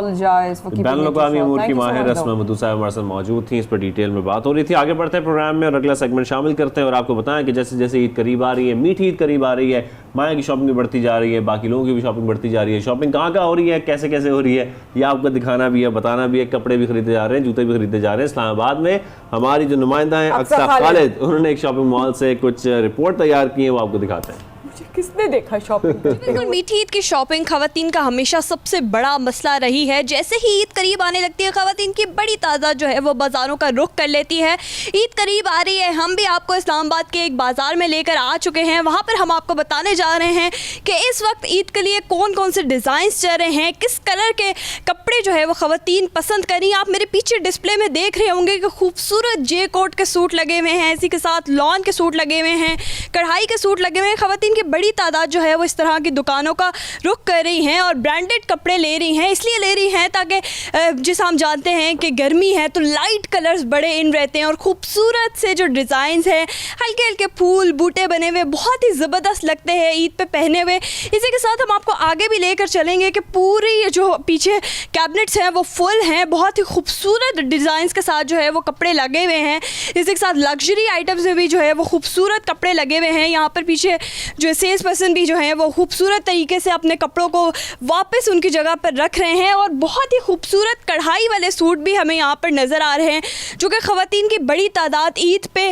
पहनती हैं, क्योंकि हम जानते हैं कि थोड़ी गर्मी होती है, लाइट कलर्स चलते हैं और आजकल फ़ैशन भी नहीं है बहुत ज़्यादा भरे कपड़ों का। तो ख़वातीन की कोशिश होती है कि हल्की फुल्की कढ़ाई के साथ कपड़े पहन लिए जाएँ ताकि वो खूबसूरत भी लगे और ईद की एक फ़ील भी आ जाए और थोड़े से जो है वो आपको लगे कि आपने फॉर्मल ड्रेस भी पहना हुआ है, फॉर्मल ड्रेस भी कैरी किया हुआ है। इसी के साथ अगर पीछे आपको दिखा सक रहे हो, यहाँ पर जिनकी नई नई शादी हुई है वो उन्होंने भी घबराना नहीं है, क्योंकि उनके लिए भी ईद पे बाकायदा तौर पर खूबसूरत ड्रेसेस का इंतज़ाम किया गया है। मुख्तलिफ दुकानों में यहाँ पर हमें काम वाले ड्रेसेस भी नज़र आ रहे हैं, जो कि यहाँ पर खूबसूरती से डिस्प्ले किए गए हैं उन लोगों के लिए जिनकी अभी नई नई शादी हुई है।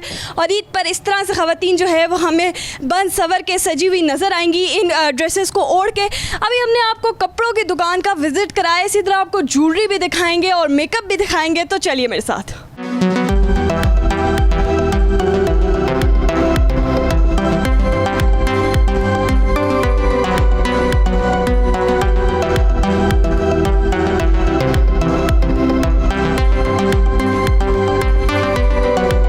जी बिल्कुल, अब हम लोग आ चुके हैं ज्वेलरी और मेकअप के स्टॉल्स के बाहर। यहाँ पर भी आपको दिखाते हैं कि कितने खूबसूरत तरीके से यहाँ पर स्टॉल्स लगे हुए हैं, डिफरेंट मेकअप आइटम्स पड़ी हैं। जैसा कि हम जानते हैं कि ख़वातीन ईद की शॉपिंग करें, कपड़े ख़रीदें और मेकअप ना ख़रीदें तो वो बिल्कुल इनकम्प्लीट शॉपिंग होती है। यहाँ पर खूबसूरत नेल पेंट्स, खूबसूरत लिपस्टिक के कलर्स, इसी के साथ ब्लश ऑन्स, हाईलाइटर्स पड़े हैं, जो कि ख़वातीन का कीमती असासा माना जाता है। मेकअप बहुत ही शौक़ से ख़वातीन जो है वो ईद पर मेकअप करना पसंद करती हैं। इसी के साथ आगे हम जा रहे हैं तो यहाँ पर खूबसूरत चूड़ियों के, ज्वेलरी के, इसी के साथ मेहंदी के स्टॉल्स लगे हुए हैं। जो ख़वातीन आ रही हैं वो अपने कपड़ों के साथ मनपसंद मैचिंग यहाँ से ज्वेलरी ले रही हैं, जिसमें चूड़ियाँ हैं, जिसमें खूबसूरत बैंगल्स हैं, जिसमें खूबसूरत जो है वो टॉप्स हैं, इसी के साथ इयरिंग्स यहाँ पर मौजूद है। आजकल एंटीक्स का बड़ा ज़माना है, तो ख़वातीन की कोशिश है कि खूबसूरत एंटीक ज्वेलरी जो है वो इस वक्त हल्के कपड़ों के साथ थोड़ी सी हैवी ज्वेलरी पहनी जाए, ताकि ईद का जो मज़ा है वो भी दोबारा हो जाए और ज़रा फॉर्मल सा एक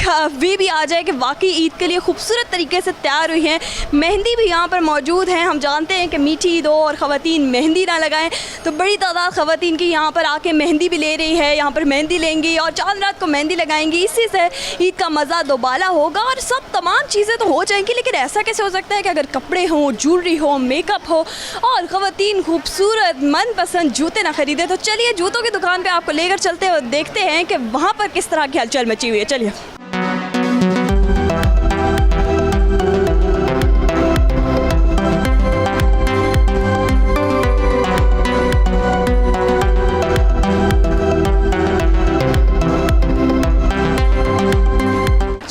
last but not the least, जैसा कि हम जानते हैं कि खूबसूरत कपड़े भी हो गए हैं, ज्वेलरी, मेहंदी, अब जूतों की बारी है। ऐसा कैसे हो सकता है खूबसूरत कपड़े हो और मैचिंग जूते ना हो? इसी तरह जैसा ख़वातीन बड़ी तादाद में कपड़ों की दुकानों पर रुख कर रही हैं, जूतों की दुकानों पे भी रुक कर रही हैं। किसी की ख्वाहिश है कि वो फ्लैट जूती खरीदे, तो किसी की ख्वाहिश है कि वो पम्प्स खरीदे, किसी की ख्वाहिश है कि वो वेज हील खरीदे, तो किसी की ख्वाहिश है कि वो हाई हील्स पहन के जो है वो ईद को चार चांद लगा दे। यहाँ पर भी आप मुख्तलिफ इक़साम की जूते यहाँ पर देख सक रहे होंगे कि बहुत ही खूबसूरती से जो है वो ईद की तैयारियाँ की जा रही हैं।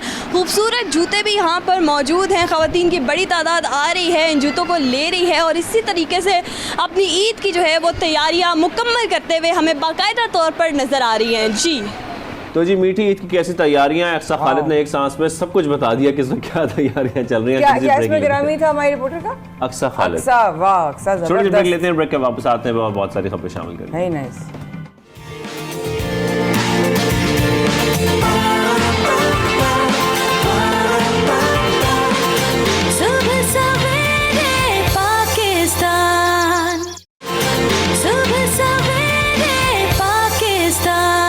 करते हैं कराची का, तो कराची वाले बड़े परेशान हैं महंगाई से। सिर्फ कराची वाले नहीं, पूरे पाकिस्तान के लोग ही परेशान हैं महंगाई से। लेकिन हम आपको कराची से अपडेट इसलिए दे रहे हैं कि यहाँ पर जो सस्ते बाज़ार हैं वहाँ पर क्या सूरत हाल है। इनके सस्ते बाज़ारों से बड़ी उम्मीद होती है लोगों को कि हम जाएंगे, हमें सस्ती चीज़ें मिलेंगी वहाँ से। मुझे पता नहीं, क्योंकि ऑनेस्टली जब हम फ्राइडे को मैं आपको कहा कि निकले थे, हम वापस आ रहे थे तो बाज़ार में लोग ही लोग थे।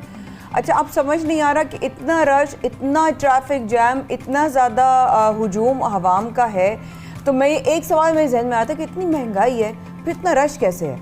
तो अगर सस्ते बाजार हैं तो वो कितने सस्ते बाजार हैं? लोग तो मजबूर हैं, ज़ाहिर बात है चीज़ें तो उन्होंने ख़रीदनी है वहाँ, लेकिन फिर भी ये है कि वो चाहते हैं कि उनको रिलीफ मिल जाए और रिलीफ इतना मिले कि कम से कम उनके पैसे बच जाएं। अगर 100 रुपये की चीज़ है तो 50 रुपये की मिल जाए। भी दिला दो कुछ। बिल्कुल, तो उन्हें रिलीफ मिल रहा है या नहीं मिल रहा, क्या उनको सस्ती चीज़ें सस्ते बाजारों में मिल रही हैं या नहीं मिल रही, तो ये हम जानेंगे नुमाइंदा 92 न्यूज़ शराज अहमद से। शराज भाई से जानेंगे। अच्छा शराज भाई दिखाएंगे हमें। माह रमज़ान की आमद के साथ महंगाई का सिलसिला जो शुरू हुआ वो ताहाल थम नहीं सका, जिसकी वजह से शहरियों के लिए अशिया खुर्रोज ख़रीदना किसी इम्तहान से कम नहीं है। और इसी चीज़ को देखते हुए शहरी सस्ते बाज़ारों का रुख करते हैं, इस उम्मीद में कि उन्हें शायद यहाँ कुछ सस्ते दामों अशिया खुर्रोज फराहम हो सकेंगी। इस हवाले से उनकी क्या राय है और इस वक्त बचत बाज़ारों में क्या सूरत हाल है, आइए आपको दिखाते हैं। इस वक्त हम सफ़ी हसन के सस्ते बाज़ार में मौजूद हैं और यहाँ हमें सब्ज़ियों का स्टॉल दिखाई दे रहा है और यहाँ आके हम जानते हैं कि यहाँ वैसे तो बड़ी हरी भरी और ताज़ा सब्ज़ियाँ हमें यहाँ दिखाई दे रही हैं, लेकिन इसकी कीमत क्या है और मार्केट से इसकी कीमत में कितना फ़र्क है। दोस्त आप बताइएगा, क्या नाम है आपका? यूनुस। यूनुस भाई, ये बताइएगा कि क्या सब्ज़ियों की कीमत चल रही है इस वक्त जो रखी हुई है आपके पास? 40 रुपये किलो है, भिंडी 80 रुपये किलो है, खीरा 30 रुपये किलो है, करेला 40 है, शिमला है 90 रुपये किलो, लोकी बैंगन 20 रुपये किलो। तो ये तो मार्केट रेट से फ़र्क है या ये वही मार्केट रेट ही है? ये तो सस्ता बता रहे हैं, यहाँ तो सस्ता होना चाहिए। तो मार्केट में 40 रुपये, तो इधर 20 है। अच्छा, इतना फ़र्क है यहाँ पर? है। अच्छा, और अभी ऐसे जो रमज़ान में बचत स्कीमें दी गई हैं, वो कहा गया है कि बचत बाज़ारों में नई रेट लिस्टें भी जारी की गई हैं, उस पर अमल दरामद हो रहे हैं यहाँ पे? जी होता है, किसी में होता है, वैसे 12 में नहीं आती तो 19-20 होता है, बाकी होता है। अच्छा, और सब अभी मंडी में क्या सूरत हाल है सब्जियों की कीमतों की?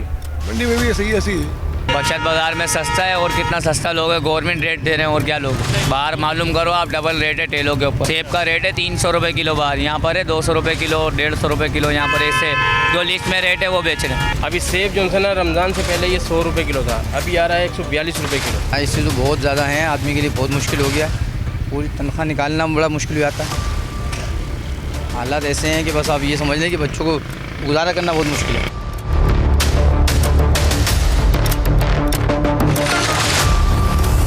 इस वक्त हम बचत बाज़ार के फलों वाले सेक्शन में मौजूद हैं और यहाँ पर भी हमें फलों की जो कीमत है वो मार्केट की निस्बत काफ़ी कम दिखाई दे रही है। और अगर कीमतों की अगर हवाले से बात की जाए तो इस वक्त बचत बाज़ार में ये तरबूज इस वक्त 60 रुपये किलो के हिसाब से फ़रोख्त हो रहा है। चीकू यहाँ पर 92 रुपये किलो है। सेब की कीमत मार्केट की तरह यहाँ महंगी हमें दिखाई दे रही है और 250 रुपये किलो के हिसाब से फ़रोख्त हो रहा है, जबकि पपीता यहाँ पर तकरीबन 90 से 100 रुपये किलो के हिसाब से फ़रोख्त किया जा रहा है, जबकि खरबूजा भी यहाँ पे मार्केट में 70 रुपये और 75 रुपये के हिसाब से फ़रोख्त हो रहा है, जो कि मार्केट की निस्बत काफ़ी कम है। लेकिन मौजूदा सूरत हाल को अगर देखा जाए, जिस तरह से मुल्क में महंगाई है, लोगों की क़ुव्वत ख़रीद जिस तरीके से कम हुई है, उस लिहाज से भी लोगों की क़ुव्वत ख़रीद में ये अशिया नहीं है। और इसी हवाले से जो दुकानदार हैं वो भी यही कहते हुए दिखाई देते हैं कि मार्केटों में जो रश है वो पहले की निस्बत काफ़ी ज़्यादा कम दिखाई दे रहा है। इस वक्त हम मौजूद हैं आटे वाले सेक्शन में, जहां पर हुकूमत की जानिब से सस्ता आटे की फराहमी को यकीनी बनाने के लिए कुछ इकदाम किए गए हैं। और कमिश्नर कराची की जानिब से ऐलान किया गया था कि 400 रुपये का 10 किलो वाला थैला जो है सस्ते बाज़ारों में फ़राहम किया जाएगा ताकि आवाम को रिलीफ फ़राहम किया जा सके।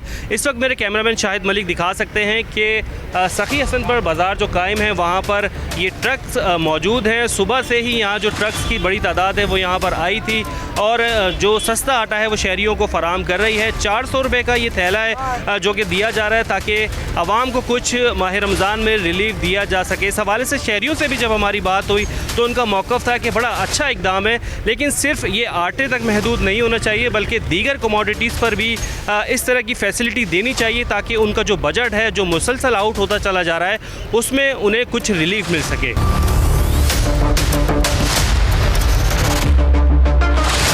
मैं रिलीफ सुन के तो आया हूँ रमज़ान बाज़ार में। ये बहुत अच्छा इक़दाम है, लेकिन बाकी चीज़ों पे भी होना चाहिए। नहीं, रमज़ान ये बाज़ार में तो सस्ती चीज़ें मिल जाती हैं आम बाज़ार की निस्बत से, दुकान की निस्बत से। महंगाई तो है लेकिन यहाँ पे कुछ सूटेबल है, जैसे ये बाज़ार हैं, छोटे बाज़ार हैं, तो यहाँ पर नॉर्मल है प्राइस।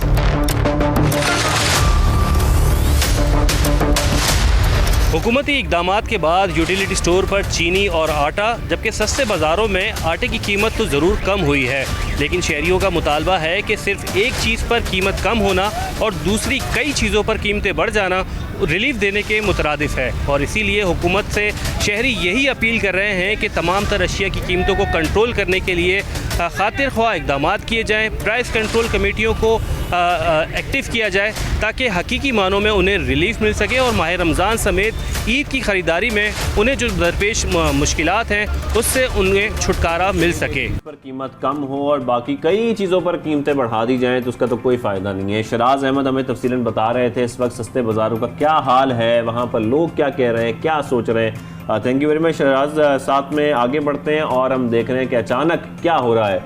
हो ये रहा है कि हर एक को खांसी हो रही है, नज़ला ज़ुकाम हो रहा है, बुखार हो रहा है। हर घर की कहानी इस वक्त ये है।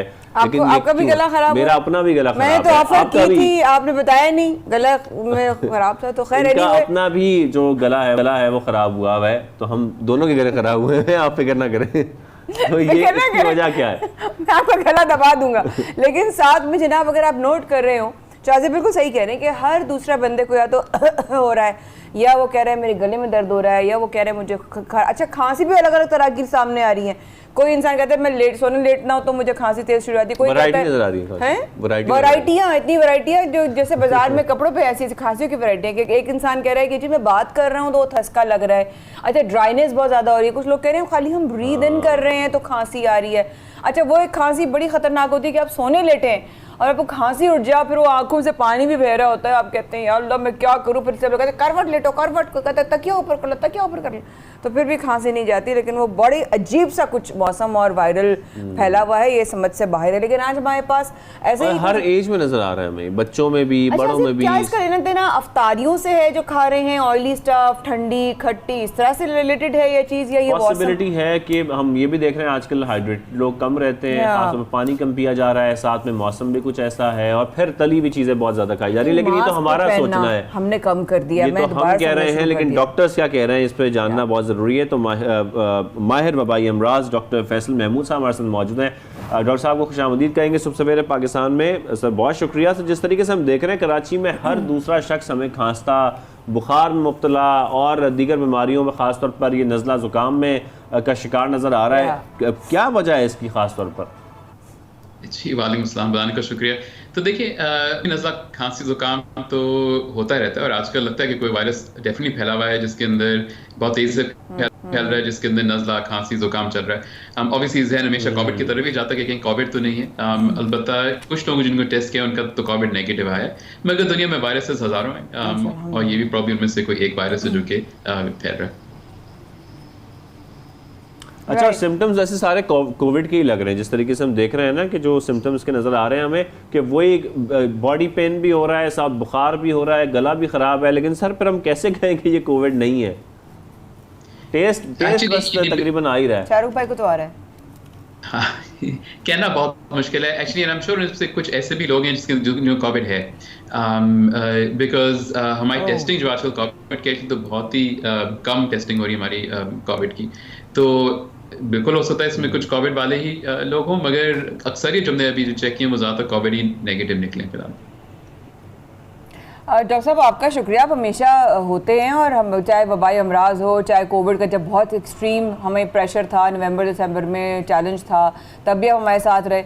अब ये नया जो आपने कहा जैसे हो सकता है वायरल हो, तो क्या जैसा मेरे जहन में आया कि अफ्तारी में हम लोग ना बहुत ज़्यादा तली हुई चीज़ें खा रहे होते हैं, हमारा कल्चर है बेसिकली, हम चूज़ करते हैं कि हम हेल्दी भी खा सकते हैं, लेकिन हम चूज़ करते हैं भाई रमज़ान की चीज़ें हैं, आज ही खा लो, समोसा खा लो, पकौड़े खा लो, नींबू डाल के शरबत पी लो, ठंडे मशरूबात बना लो, और उसके बाद जो है ना मुझे लगता है मेरा मैं प्लीज़ रहनुमाई फरमाएगा कि एंटी एलर्जी का इस्तेमाल भी फिर नहीं करते, क्योंकि मुझे हल्का सा खांसी हुई तो मैंने फौरन डॉक्टर से मशवरा करके एंटी एलर्जी शुरू कर दी, माइल्ड सी 10 mg वाली। जी डॉक्टर साहब। तो बिल्कुल, तो देखिए हमारी जो इम्यूनिटी है, हमारी क़ुव्वत मुदाफ़ियत का ताल्लुक बहुत ज़्यादा इससे होता है कि आपने खाया क्या है, आपकी नींद हो रही है कि नहीं हो रही है, आप वर्जिश कर रहे हैं कि नहीं कर रहे। और रमज़ान के अंदर बिल्कुल आप सही कह रहे हैं, हमारा खाना पीना थोड़ा सा दरम भरम हो जाता है एक तरह से। इफ्तारी के अंदर अक्सर लोग तली हुई चीज़ें खा रहे होते हैं, जबकि हेल्दी खाना नहायत आसान है, बिल्कुल मुश्किल नहीं है। ठंडी चीज़ खाने से कुछ लोगों के गले में दर्द तो होता है मगर वायरल नहीं होता, मगर ये ज़रूर है कि कभी कभार हम लोग दूसरे लोगों का झूठा एक ही ग्लास से बहुत सारे लोग पी रहे होते हैं, किसी एक को अगर वायरल हो तो सबको उस वैसे फैल जाता है। और नींद भी बहुत अच्छी नहीं होती है ऑब्वियसली रमज़ान के अंदर, तो ऑब्वियसली आपकी इम्यूनिटी जनरली थोड़ी सी कम हो सकती है, इसको सॉल्व करना मुश्किल नहीं है, थोड़ी सी लाइफस्टाइल मॉडिफाई करने की जरूरत होती है अराउंड रमज़ान। और डॉक्टर साहब जैसे कि वायरल इन्फेक्शन है या वायरल हुआ है जैसा ये कहा जाता है ख़ासतौर आम तौर पर, तो ये क्या इसका कोई इलाज नहीं होता? मतलब इसके लिए हमें मेडिसिन एंटीबायोटिक्स लेनी चाहिए? ये आपने बहुत अच्छा पॉइंट, और मैं इसी का जिक्र करने वाला था कि प्लीज़ वायरल इन्फेक्शन में एंटीबायोटिक ना इस्तेमाल करें। एंटीबायोटिक जो है ये बैक्टीरिया मारता है, वो बिल्कुल अलग होते हैं, और जितनी दफ़ा आप एंटीबायोटिक इस्तेमाल करेंगे उतना ही आपको नुकसान होगा। एक दफ़ा कोई एंटीबायोटिक इस्तेमाल करता है तकरीबन 1 साल लगता है आपके अच्छे जरासीम वापस आने में।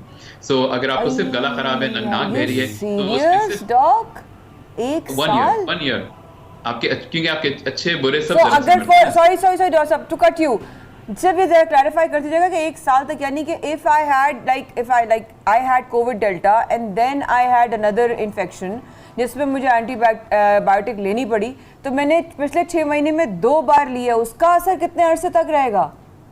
तो उसका असर तो एग्जैक्टली तो 1 साल तक ये रिस्क रहता है कि आपको कोई रेजिस्टेंट या ऐसे जरासीम से इन्फेक्शन हो जो कि आम एंटीबायोटिक से खिलाफ काम ना करें। बट कीप इन माइंड कि जब भी हम एंटीबायोटिक देते हैं तो हम यही रिस्क और बेनिफिट देखते हैं। ऑब्वियसली किसी को बैक्टीरिया का इन्फेक्शन है तो एंटीबायोटिक तो लाजमी ज़रूरी देना है, अगर वायरल के अंदर खुद से प्लीज़ एंटीबायोटिक हाँफना ना शुरू कर दें, वो आपके लिए नुकसानदेह भी हो सकता है।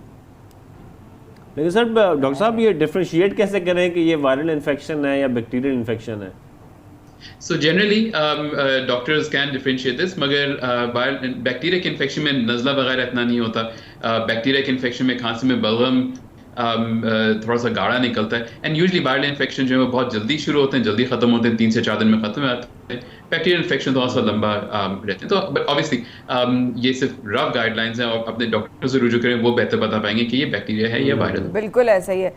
अच्छा डॉक्टर साहब, according to you how safe and good और या कहेंगे फेयर इट इज़ कि अगर लोग एंटी एलर्जी जिनको साइनसेस का प्रॉब्लम रहता है, या इस तरह फ़र्ज़ करें हम लोग आए हैं अपने ऑफिस आते हैं, सब लोग एक साथ स्टूडियो में बंद होते हैं, डिफरेंट जो है वो बैक्टीरियाज हवा में होते हैं, तो 10 mg तक या एंटी एलर्जी लेना कितना आप एडवाइस करेंगे और कितना एडवाइस करेंगे ना लें? जी देखिए एंटी एलर्जी का है कि जिन लोगों को एलर्जी हो रही है, यानी कि माहौल में कोई ऐसी चीज़ है जिससे उनकी नाक इरिटेट होती है, खांसी होती है, गला थोड़ा सा अजीब सा खिचखिच सी होती है, तो उनको एंटी एलर्जी लेने में कोई नुकसान नहीं है। अलबत्ता ये ज़रूर है कि वो लोग जो कि दूसरी अदवात भी ले रहे होते हैं वो ज़रा अपने डॉक्टर से चेक कर लें, क्योंकि हर दवाई का अपना इंटरेक्शन होता है, वरना anti allergy are very safe, कोई मसले की बात नहीं है हम लेने में।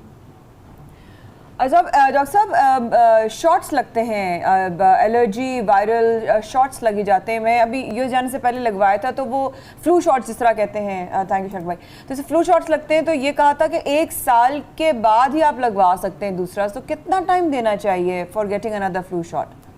सो देखिए, फ्लू शॉट जो है ना वो एक ख़ास वायरस के खिलाफ है जिसको इन्फ्लुएंजा वायरस कहते हैं। और एक तरह से जिस तरह से कोविड के हम ये बात करते हैं कि आपको हर 6 महीने में भी बूस्टर है या मे बी हर साल में हो जाएगा, तो ये इन्फ्लुएंजा वायरस का जो वैक्सीन है ये भी आपको हर साल में एक तरह से एक बूस्टर लगाने की जरूरत होती है, क्योंकि कोविड वायरस की तरह भी ये वायरस भी हर साल चेंज होता रहता है। तो हर साल नया वायरस आता है, हर साल आपको एक नया जो उसका वैक्सीन है वो लगाने की जरूरत पड़ती है। यूजुअली हम ये लगाते हैं नवंबर में या अक्टूबर में, क्योंकि फ्लू का सीजन, इन्फ्लुएंजा का सीजन जो है वो विंटर में होता है। तो आप कुछ हफ्ते पहले लगाएं, खासतौर पे वो लोग जिनके अंदर ये शदीद बीमारी पैदा कर सकते हैं। राइट।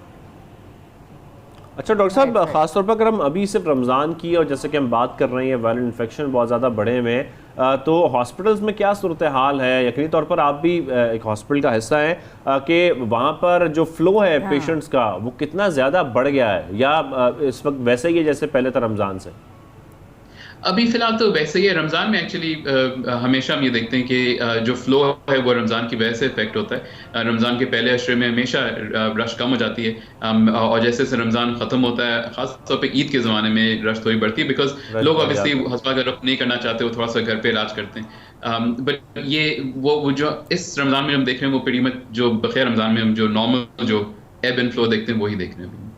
ज़्यादा कोई एक्स्ट्रा चीज़ आपने घर में इलाज का जिक्र किया, ये जो सेल्फ मेडिकेशन है, क्या इस किस्म के केसेस भी हॉस्पिटल में आपके पास आ रहे हैं कि घर में इलाज किया फिर वो केस बिगड़ गया और फिर डॉक्टर्स के पास आए हो? बिल्कुल आते हैं ऐसे। खास अगर आपको कोई ऐसी बीमारी है जैसे diabetes, blood pressure, blood sugar, ये वाली चीज़ें हैं, और आपकी तबीयत ख़राब है और आपके 3 से 4 दिन हो गए हैं, या अगर तबीयत शदीद ख़राब है, तो बेहतर है कि आप अपने डॉक्टर से रुजू करें या अस्पताल की तरफ रुख करें, बजाय इसके खुद से आप एंटीबायोटिक या दवाएं खुद लेके देखेंगे कि देखें फ़ायदा होता है कि नहीं होता। आई नो रमज़ान में मुश्किल होता है अस्पताल आना, मगर बेहतर है कि पहले बिल्कुल बिल्कुल खुद से कोई भी किसी किस्म की मेडिसिन ऐसी नहीं लेनी चाहिए, ना एंटीबायोटिक ना कोई और। हाँ, पेन किलर्स नॉर्मली हम इसलिए ले लेते हैं ताकि कोई रिलीफ मिल जाए, एक इंस्टेंट रिलीफ मिल जाए, लेकिन साथ में जिस तरीके से हम ये देख रहे हैं कि आप सेल्फ मेडिकेशन करने से आपको काफ़ी नुकसानात हो सकते हैं, वो ना हो। लेकिन डॉक्टर साहब आखिर में ये ज़रूर बता दें कि ये जो अफ्तार के वक्त हम ठंडे मशरूबात पीते हैं या बहुत ठंडी चीज़ें पीते हैं, ठंडा पानी पीते हैं, ये पीना चाहिए नहीं पीना चाहिए? ये डिपेंड करता है आपके ऊपर। कुछ लोगों के ठंडे मशरूब से उनका गला पकड़ता है, थोड़ा सा खट्टी चीज़ में गला पकड़ता है, तो वो लोग ऑब्वियसली अवॉइड करें। कुछ लोगों को ठंडे पानी से कोई मसला नहीं होता, सो इट रियली डिपेंड्स।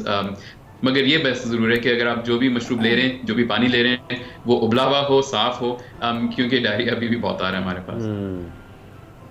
बिल्कुल सही। Thank you so much doctor Faisal, आप हमेशा हमें ज्वाइन करते हैं और आपको बहुत तंग करते हैं, उसके लिए बहुत सॉरी, लेकिन अब आप लोगों से पूछना बहुत ज़रूरी है because you guys are the experts, and thank you for taking our time for the show, and have a very good day. यहाँ पर ख़वातीन और हज़रात इसी गुड डे को आगे बढ़ाते हैं और इस वक्फे के बाद आपकी एक ऐसे शख्स से मुलाकात करवाएंगे जिसने हिम्मत नहीं हारी, जिसने घुटने नहीं टेके और उसने ज़िंदगी के तमाम चैलेंजेस का मुकाबला किया। ये कौन है, ये जानने के लिए देखते रहिए सबसे पहले पाकिस्तान। शाहज़ेब माया भी वापस आते हैं।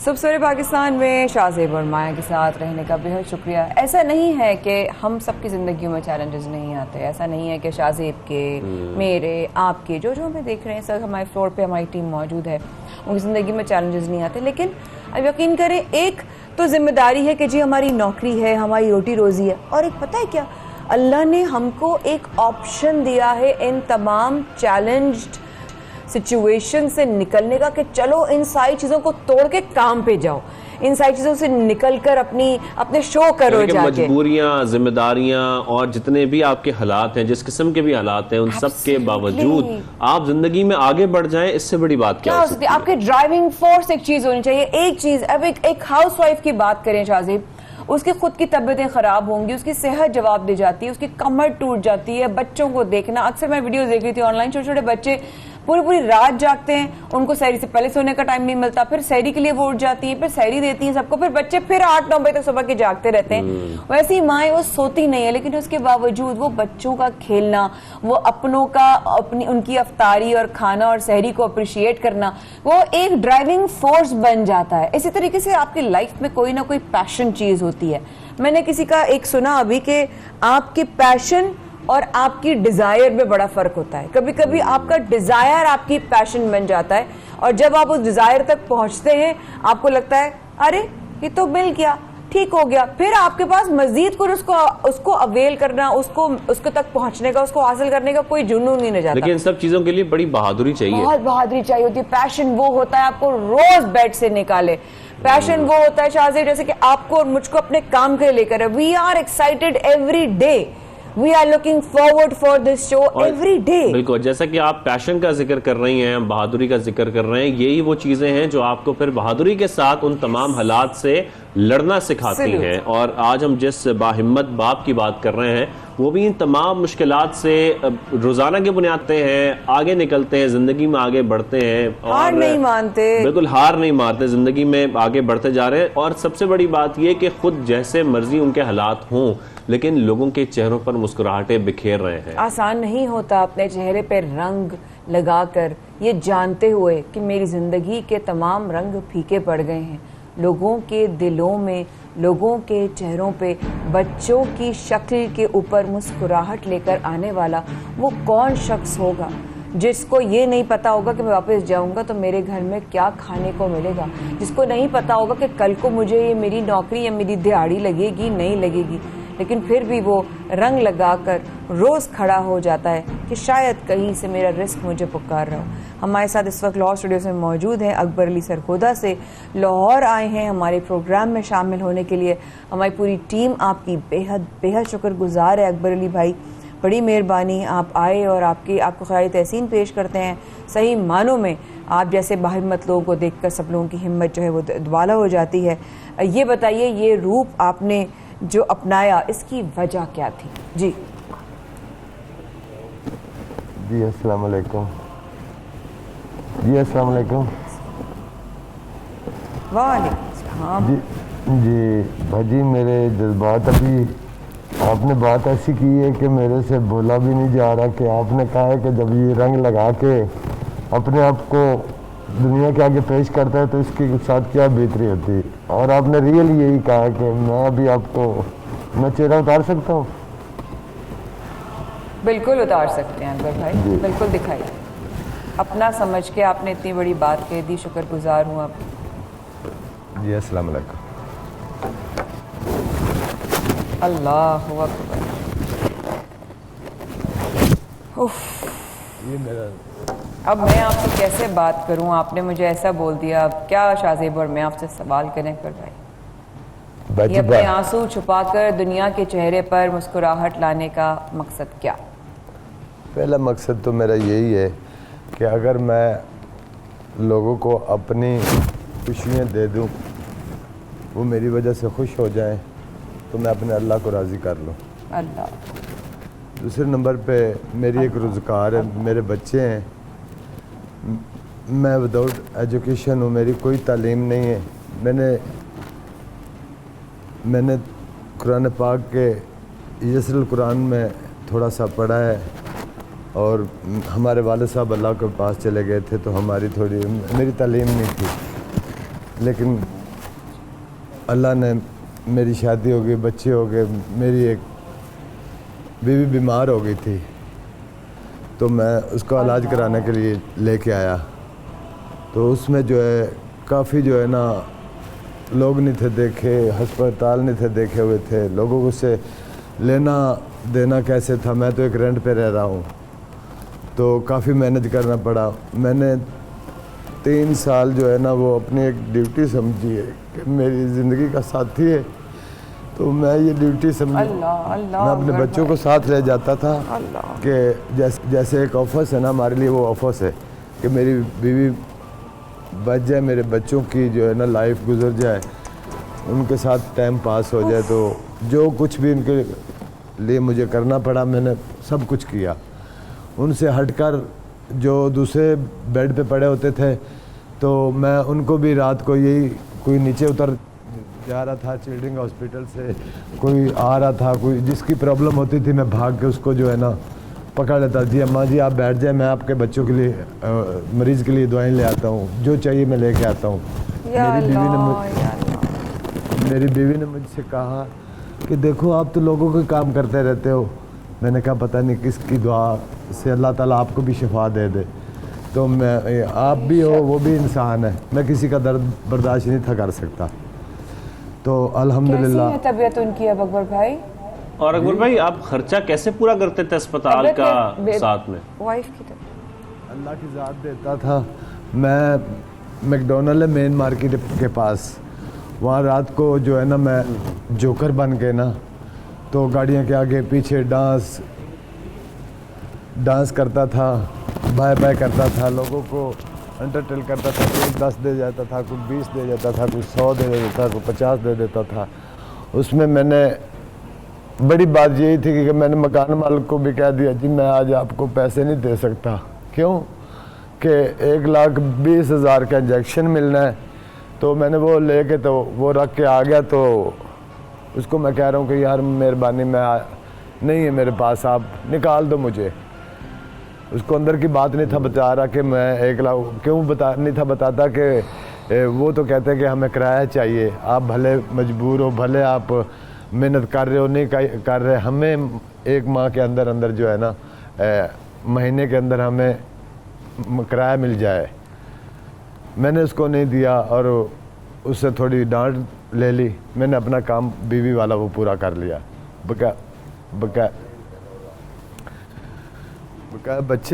बच्चों के साथ जो थी मैं माँ भी बने हुआ था घर पे।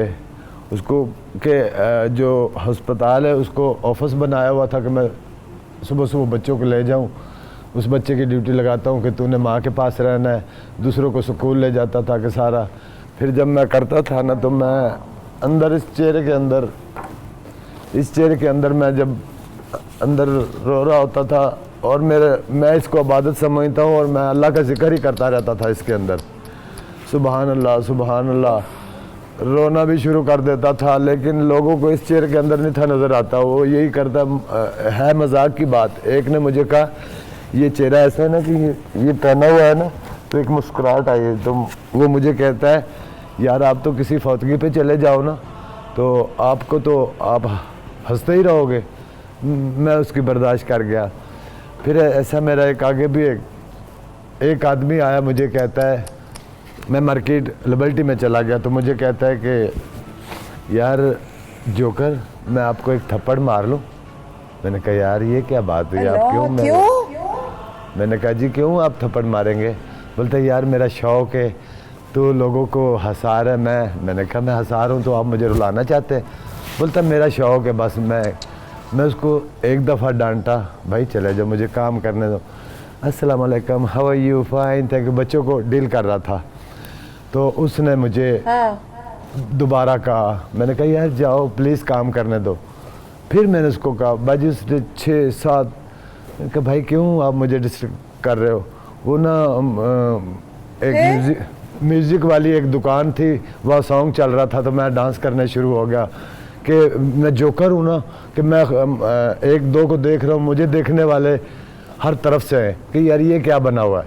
लेकिन मैं अपने बच्चों की रोज़ी कमाने के लिए, उसने मुझे जब कहता है यार भाई खा लो थप्पड़। मैंने कहा भाई तू थप्पड़ मार के राज़ी हो जाएगा? बोलता हाँ मैं राज़ी हो जाऊँगा। मैंने बोला अच्छा भाई आप मार लो थप्पड़, कोई बात नहीं, अगर आप राज़ी होते हो तो आप मार लो। ये चीज़ अभी क्या प्लास्टिक कह रहे हैं? आपने उसको कह दिया थप्पड़ मारने को? जी हाँ जी, मैंने उसको कह दिया कि आप अगर राज़ी होते हो तो भाई मार लो, कोई बात नहीं। उसने 10 दफ़ा कह दिया, उसको मैंने डांट के भी भेजा। तो उसने आखिर जो है ना, मैंने कहा भाई आप मार लो। मैंने कहा पता नहीं ऐसे ही मारेगा हल्का सा या ऐसे करके मारेगा, ज़रा ज़ोर से मार लेगा। मैंने कहा जी आप भाई मार ले। मैंने न ऐसे उसको यूँ किया। आप भी मान जाए, मैं ये नहीं है कि उसने बाजी ऐसा थप्पड़ मारा, मैं ऐसे उसको कहा कि मैं छोड़ूंगा ही नहीं। लेकिन हो गया, मैं किधर देखूँ। फिर मैंने अपने आप को सेट किया करके, तो मैं फिर काम शुरू हो गया। मकसद क्या करना है। कौन था शख्स? मुझे बाजी उसका कौन शख्स था भाई? बाजी पता ही नहीं उसका। वो कोई था, उससे कितनी उम्र थी उसकी अकबर भाई? क्या उम्र थी उसकी? बाजी यही समझदार था, इतना भी नहीं था, यही लगा लगे। छोटा उम्र का था, जवान आदमी जी, बड़ी एज का ही था, इतना जवान भी नहीं था और इतना बड़ी एज का था। उसकी क्या, या तो वो ये कहता है भाई थप्पड़, इसके दिमाग में कोई मसला था कि भाई तू पैसे ले ले और थप्पड़ खा ले। तो चलो भाई, एक इंसान अपने रोटी रोजी कमाने निकला है, थप्पड़ मारा, फिर कहाँ गया वो? आपने उसको पकड़ा नहीं? बाजी मैं उसके पीछे गया हूँ, ऐसे देखा इधर देखा कि मैं कहूँ कि क्या है यार, कहाँ गया, मुझे नज़र तो आए, मैं इसको छोड़ूंगा ही नहीं। मेरे मुंह पे जो है ना इधर, वो ना ये लोहे की है, तो ये इधर ना चुप गया ऐसे। और तो अकबर भाई लोगों का इस किस्म का रवैया और मौसम की सख्ती, शदीद गर्मी, इसमें आपका ये सब कुछ पहनकर बाहर निकलना, बच्चों के लिए रिस्क कमाना, ये सब कुछ कितना मुश्किल है आपके लिए? सर अभी जो है ना, अभी की वक्त में जैसे एक आदमी आदी हो जाता है ना कि खैर मैं ये कर लूँगा, ये पहनकर बहुत मुश्किल है। क्यों कि किसी का दिल जीतना। अब मैं ये चीज़ जानता हूँ कि जैसे मैं आपको कह रहा हूँ कि मैं विदाउट एजुकेशन हूँ, मेरी तालीम नहीं, मैं आप जैसा कोई लड़का देखता हूँ पढ़ा लिखा, तो उससे मैं कहता हूँ कि यार हाउ डू यू डू, अभी तो मुझे पता है कि हाउ डू यू क्या है। मैंने 4-8 दिन के अंदर how do you do I am fine, हज़रत अली अलैहिस्सलाम का फरमान है कि आप हमें एक नुक्ता बताते हैं ना तो आप हमारे उस्ताद हैं। तो मैंने उस चीज़ को जहन में रख के उसको छोटा छोटा करते करते अभी मैं अस्सलाम वालेकुम, how are you, fine, thank you, what's your name, my name is Ali, nice name, in which class do you read, do you want by the marks, ऐसे करके उनको जुमलों को कि मेरे साथ बच्चे मुतवज्जो हों, तो ऐसे करके ना मैं उनको एंटरटेन करता हूँ। तो बाजी बात आपने क्या पूछी, मैं लेकिन अकबर भाई बहुत मुश्किल काम करते हैं जी बाजी करते हैं ना। मैं यही सोच रही थी ये कि अभी मैं फेस कभी ऐसा होता है कि लोग जी बोलिए। ये जब मैं फेस पेंटिंग करता हूँ ना, तो इसमें जैसे एक कढ़ाई निकालनी होती है, जैसे करके फिर उसमें अगर अच्छा मटेरियल हो ना तो वो नहीं चुभता, वो चीज़ नहीं तो पानी आता रहता है। उनको बर्दाश्त करके ऐसे अपने आप को नोट करके उन आंसू को रोक के, जो वो आंसू मुझसे रोने के नहीं थे होते, वो उसके आते थे ये उसकी गैस के जो पेंट लगाते हैं उसको बर्दाश्त करके, उसके फ्यूम्स के, उसके केमिकल के आते थे। हाँ, जी हाँ जी, वही जो पेंटिंग कितने बच्चे हैं अकबर भाई और कितने बड़े हैं? माशाल्लाह जी मेरे 5 बच्चे हैं। एक बेटी को मुझे शर्म आती है को कल भी मुझे कह रही थी कि आपने दूसरों को पढ़ा दिया पापा, मुझे क्यों नहीं आपने ऐसा किया। मैं उधर हॉस्पिटल में जाता था, उधर मैं बच्चों को मुझे अभी तक याद है कि जब मैं गांव में था ना तो बच्चों को स्कूल डाला हुआ था ना, तो वो वहाँ से 1-2 मील का सफ़र था। तो मैं सोचता था कि मेरे बच्चे धूप में आ रहे हैं। मेरी बीवी मुझे कहती कि बच्चे, मैंने कहा यार वो दरख्तों के आगे पीछे होकर ना साए में आ जाएंगे, पहुँच जाएंगे। मैं जाकर लेटा ना कि मुझे एहसास हुआ कि यार मेरे बच्चे धूप में क्यों आए। मैंने फ़ौरन साइकिल निकाला, मैं भागा। मैंने कहा क्योंकि मुझे एहसास था कि अगर मुझे गर्मी लग रही तो अल्लाह ने मुझे बच्चे दिए हुए, इसीलिए जैसे मैंने दुनिया का, मेरे माँ बाप ने हमारी सेवा की, हमें खिलाया, जन्म जी सारा कुछ करके हमारी ड्यूटी में अल्लाह ने लगाया हुआ था। मैं भी ऐसे ही अपने बच्चों के ड्यूटी में, तो घर में भी अपने भागता था, हर तरफ रोज़ी की ज़्यादा होती थी, क्योंकि हर तरफ जो है ना रोज़ी, मकान मालिक को किराया दो, बच्चों को दो। तो मेरी बेटी जो है ना अभी तक बिल्कुल ये सब आपकी जिम्मेदारियां हैं और ये जिम्मेदारी इसके जी मैं जिम्मेदारी करना बड़ा मुश्किल है। जी हाँ जी, आप बाकी तमाम बच्चों के चेहरों पे मुस्कुराहटें बिखेरते हैं, अपने बच्चों के लिए क्या करना चाहते हैं मुस्तकबिल में अकबर अली? मेरी बीवी जब बेड पे पड़ी हुई थी ना तो मुझे ऐसे कहती बोलती मेरे पास आओ। मैं गया तो मुझे चेहरे पे हाथ लगा के ना कहती कि आपकी जो आंखें हैं ना ये मेरे हैदर पे जाती हैं, तो आप जो है ना बहुत अच्छे हो। तो मुझे सवाल का बहुत सॉरी, उसने मुझे जो है ना कहा कि आप जो है ना बहुत अच्छे हो, आप मेरे बच्चों को तालीम करवानी है आपने। मैंने कहा मैं इंशाल्लाह जो मैंने हासिल नहीं किया मैं वो कराऊंगा। मैंने अभी से लेके अभी भी उनके साथ यही कहता हूँ। अभी मेरा एक बेटा माशाल्लाह 10 क्लास में और एक मेरा बेटा 8 क्लास में। बेटी को मैं पढ़ा नहीं पाया, छोटी बेटी मेरी 3री क्लास में, वो उसके साथ भी रोज़ाना आता जाता। मैं बेटा आपको बड़ा अफसर बनाऊंगा, तू लायक बेटी है, तू अच्छा पढ़ती है। वो बेटे हैं उनको मैं भेजता हूँ, क्योंकि मैं तो बाजी वो कहते हैं ना कि माँ की ममता बाप का साया, मेरी बच्चों की ममता नहीं है। मैं रात दिन बच्चों के साथ झगड़ता रहता हूँ कि बेटा आज की रात की बात है, आज रात की रमज़ान की बात है। मैंने कहा बेटा आप जो है ना शहरी के लिए सारे हो जाओ। बिल्कुल, आप बच्चों के लिए जो कुछ कर रहे हैं अल्लाह ताला आपको उसका अजर भी देगा। जितनी मुश्किलात से आप लड़ रहे हैं, मेहनत कर रहे हैं, यकीनी तौर पर इसका जो फल है वो आपके बच्चे जरूर खाएंगे इंशाल्लाह। मेरे बच्चे, मेरी बीवी ने कहा था अब मेरे बच्चे पढ़ जाएं तो मैं जिंदा हो जाऊंगी। मैंने कहा मैं इंशाल्लाह अल्लाह पाक से दुआ है आपके लिए रिस्क में आसानी फरमाए और आपके बच्चों की तालीम के भी मामलात अच्छे हों। बहुत शुक्रिया अकबर अली साहब हमारे साथ मौजूद सरगोदा से आए थे हमारे लाहौर स्टूडियोज़ में, आपने अपना वक्त दिया, बहुत शुक्रिया। प्रोग्राम का जो हमारा रोज़ का सेगमेंट रमज़ान मुबारक की जो रौनकें हैं ये हम याद करेंगे, ये सेगमेंट मेरा ख्याल है, पर कोशिश करेंगे कि कभी ना कभी हम ज़रूर हफ्ते में आपके साथ ये सेगमेंट जरूर रखा करें। लेकिन रमज़ान में इसका रोज़ सेगमेंट का मैं बहुत लुक फॉरवर्ड करती हूँ शाहजेब और मैं। बहुत जब हम प्रोग्राम से हम निकलते हैं ना तो हम नात पढ़ते हुए निकलते हैं। जो नात सना खां ने पढ़ी होती है ना, हम उसी की धुन में कोशिश करते हैं वही नात पढ़ते हुए, अशार को पढ़ते हुए निकलते हैं। ये बड़ी मैं समझती हूँ सादत की बात है कि अल्लाह पाक हमें नसीब करता है। तो इसी तरीके से आज फिर जो है ये मज़ीद रौनकें और ये बरकतें समेटने के लिए आज की जो महफिल है हमारी, आज हमारी सना खां जो मौजूद हैं उनका नाम है ज़ैनब आदिल लाखानी, उनको खुश आमदीद कहते हैं। अस्सलाम वालेकुम ज़ैनब, कैसी हैं आप? अल्हम्दुलिल्लाह ठीक है। कैसा लग रहा है आपको हमारे प्रोग्राम में आके? बहुत अच्छा लग रहा है। सुना है कि काफी लोग इस सेगमेंट को पसंद कर रहे हैं, हमारे ये जो सना खां आते हैं हमारे प्रोग्राम में और वो देखते भी हैं, कहते बड़ा अच्छा लगता है कि प्रोग्राम का जो एंड होता है वो नात खानी से होता है। जी, तो ज़ैनब आप हमें सबसे पहले बताइए क्या सुना रही हैं? बिस्मिल्लाह। मैं आपको नात सुनाऊंगी। बिस्मिल्लाह जी। बहारे जा फजा तुम हो,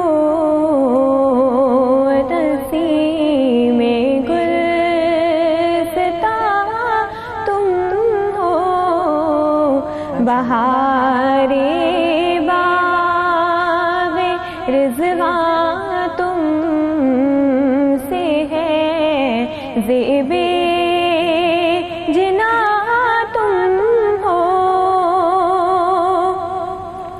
खुदा की सल्तनत का दो जहां में कौन दूल्हा है, खुदा की सल्तनत का दो जहां में कौन दूल्हा है,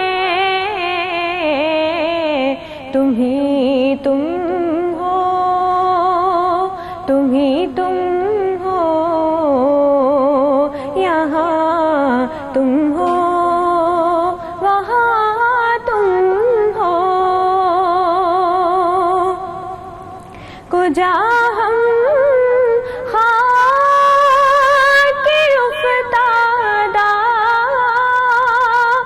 जा तुम मैं शहीबाला, कुजा हम खाके उफ्तादा, कुजा तुम मैं शहीबाला, अगर में से ले ज़मीं ले आसमां तुम हो, अगर मिसले ज़मी हम हैं तो मिसले आसमां तुम हो, बहारे बाग रिज़वा तुम से है, ज़ेबे जिना तुम हो। माशाल्लाह माशाल्लाह माशाल्लाह। कब से सना खानी कर रही हैं? मुझे 10 इयर्स हो गए। 10 इयर्स। माशाल्लाह माशाल्लाह माशाल्लाह। और तो आप बाकायदा तौर पर किसी से सीख भी रही हैं, तरबियत भी हासिल नहीं, कर रही हैं? मैंने कभी भी नहीं सीखा। अच्छा माशाल्लाह माशाल्लाह। और कौन है जिसकी आप बहुत बड़ी फैन है? कौन से ऐसे नात? मैं अलहाज खुर्शीद अहमद साहब। अरे खुर्शीद भाई की फैन है। भाई की नात से जाते हैं प्रोग्राम के खिताब पे? उनका फिर बहुत मशहूर कलाम। बिस्मिल्लाह जी। बिल्कुल। कोई सलीका वाह वाह वाह है आरज़ू का, न बंदगी मेरी बंदगी है, ये सब तुम्हारा करम है आका, ये सब तुम्हारा करम है आका, के बात अब तक बनी हुई है, ये सब तुम्हारा करम है आका।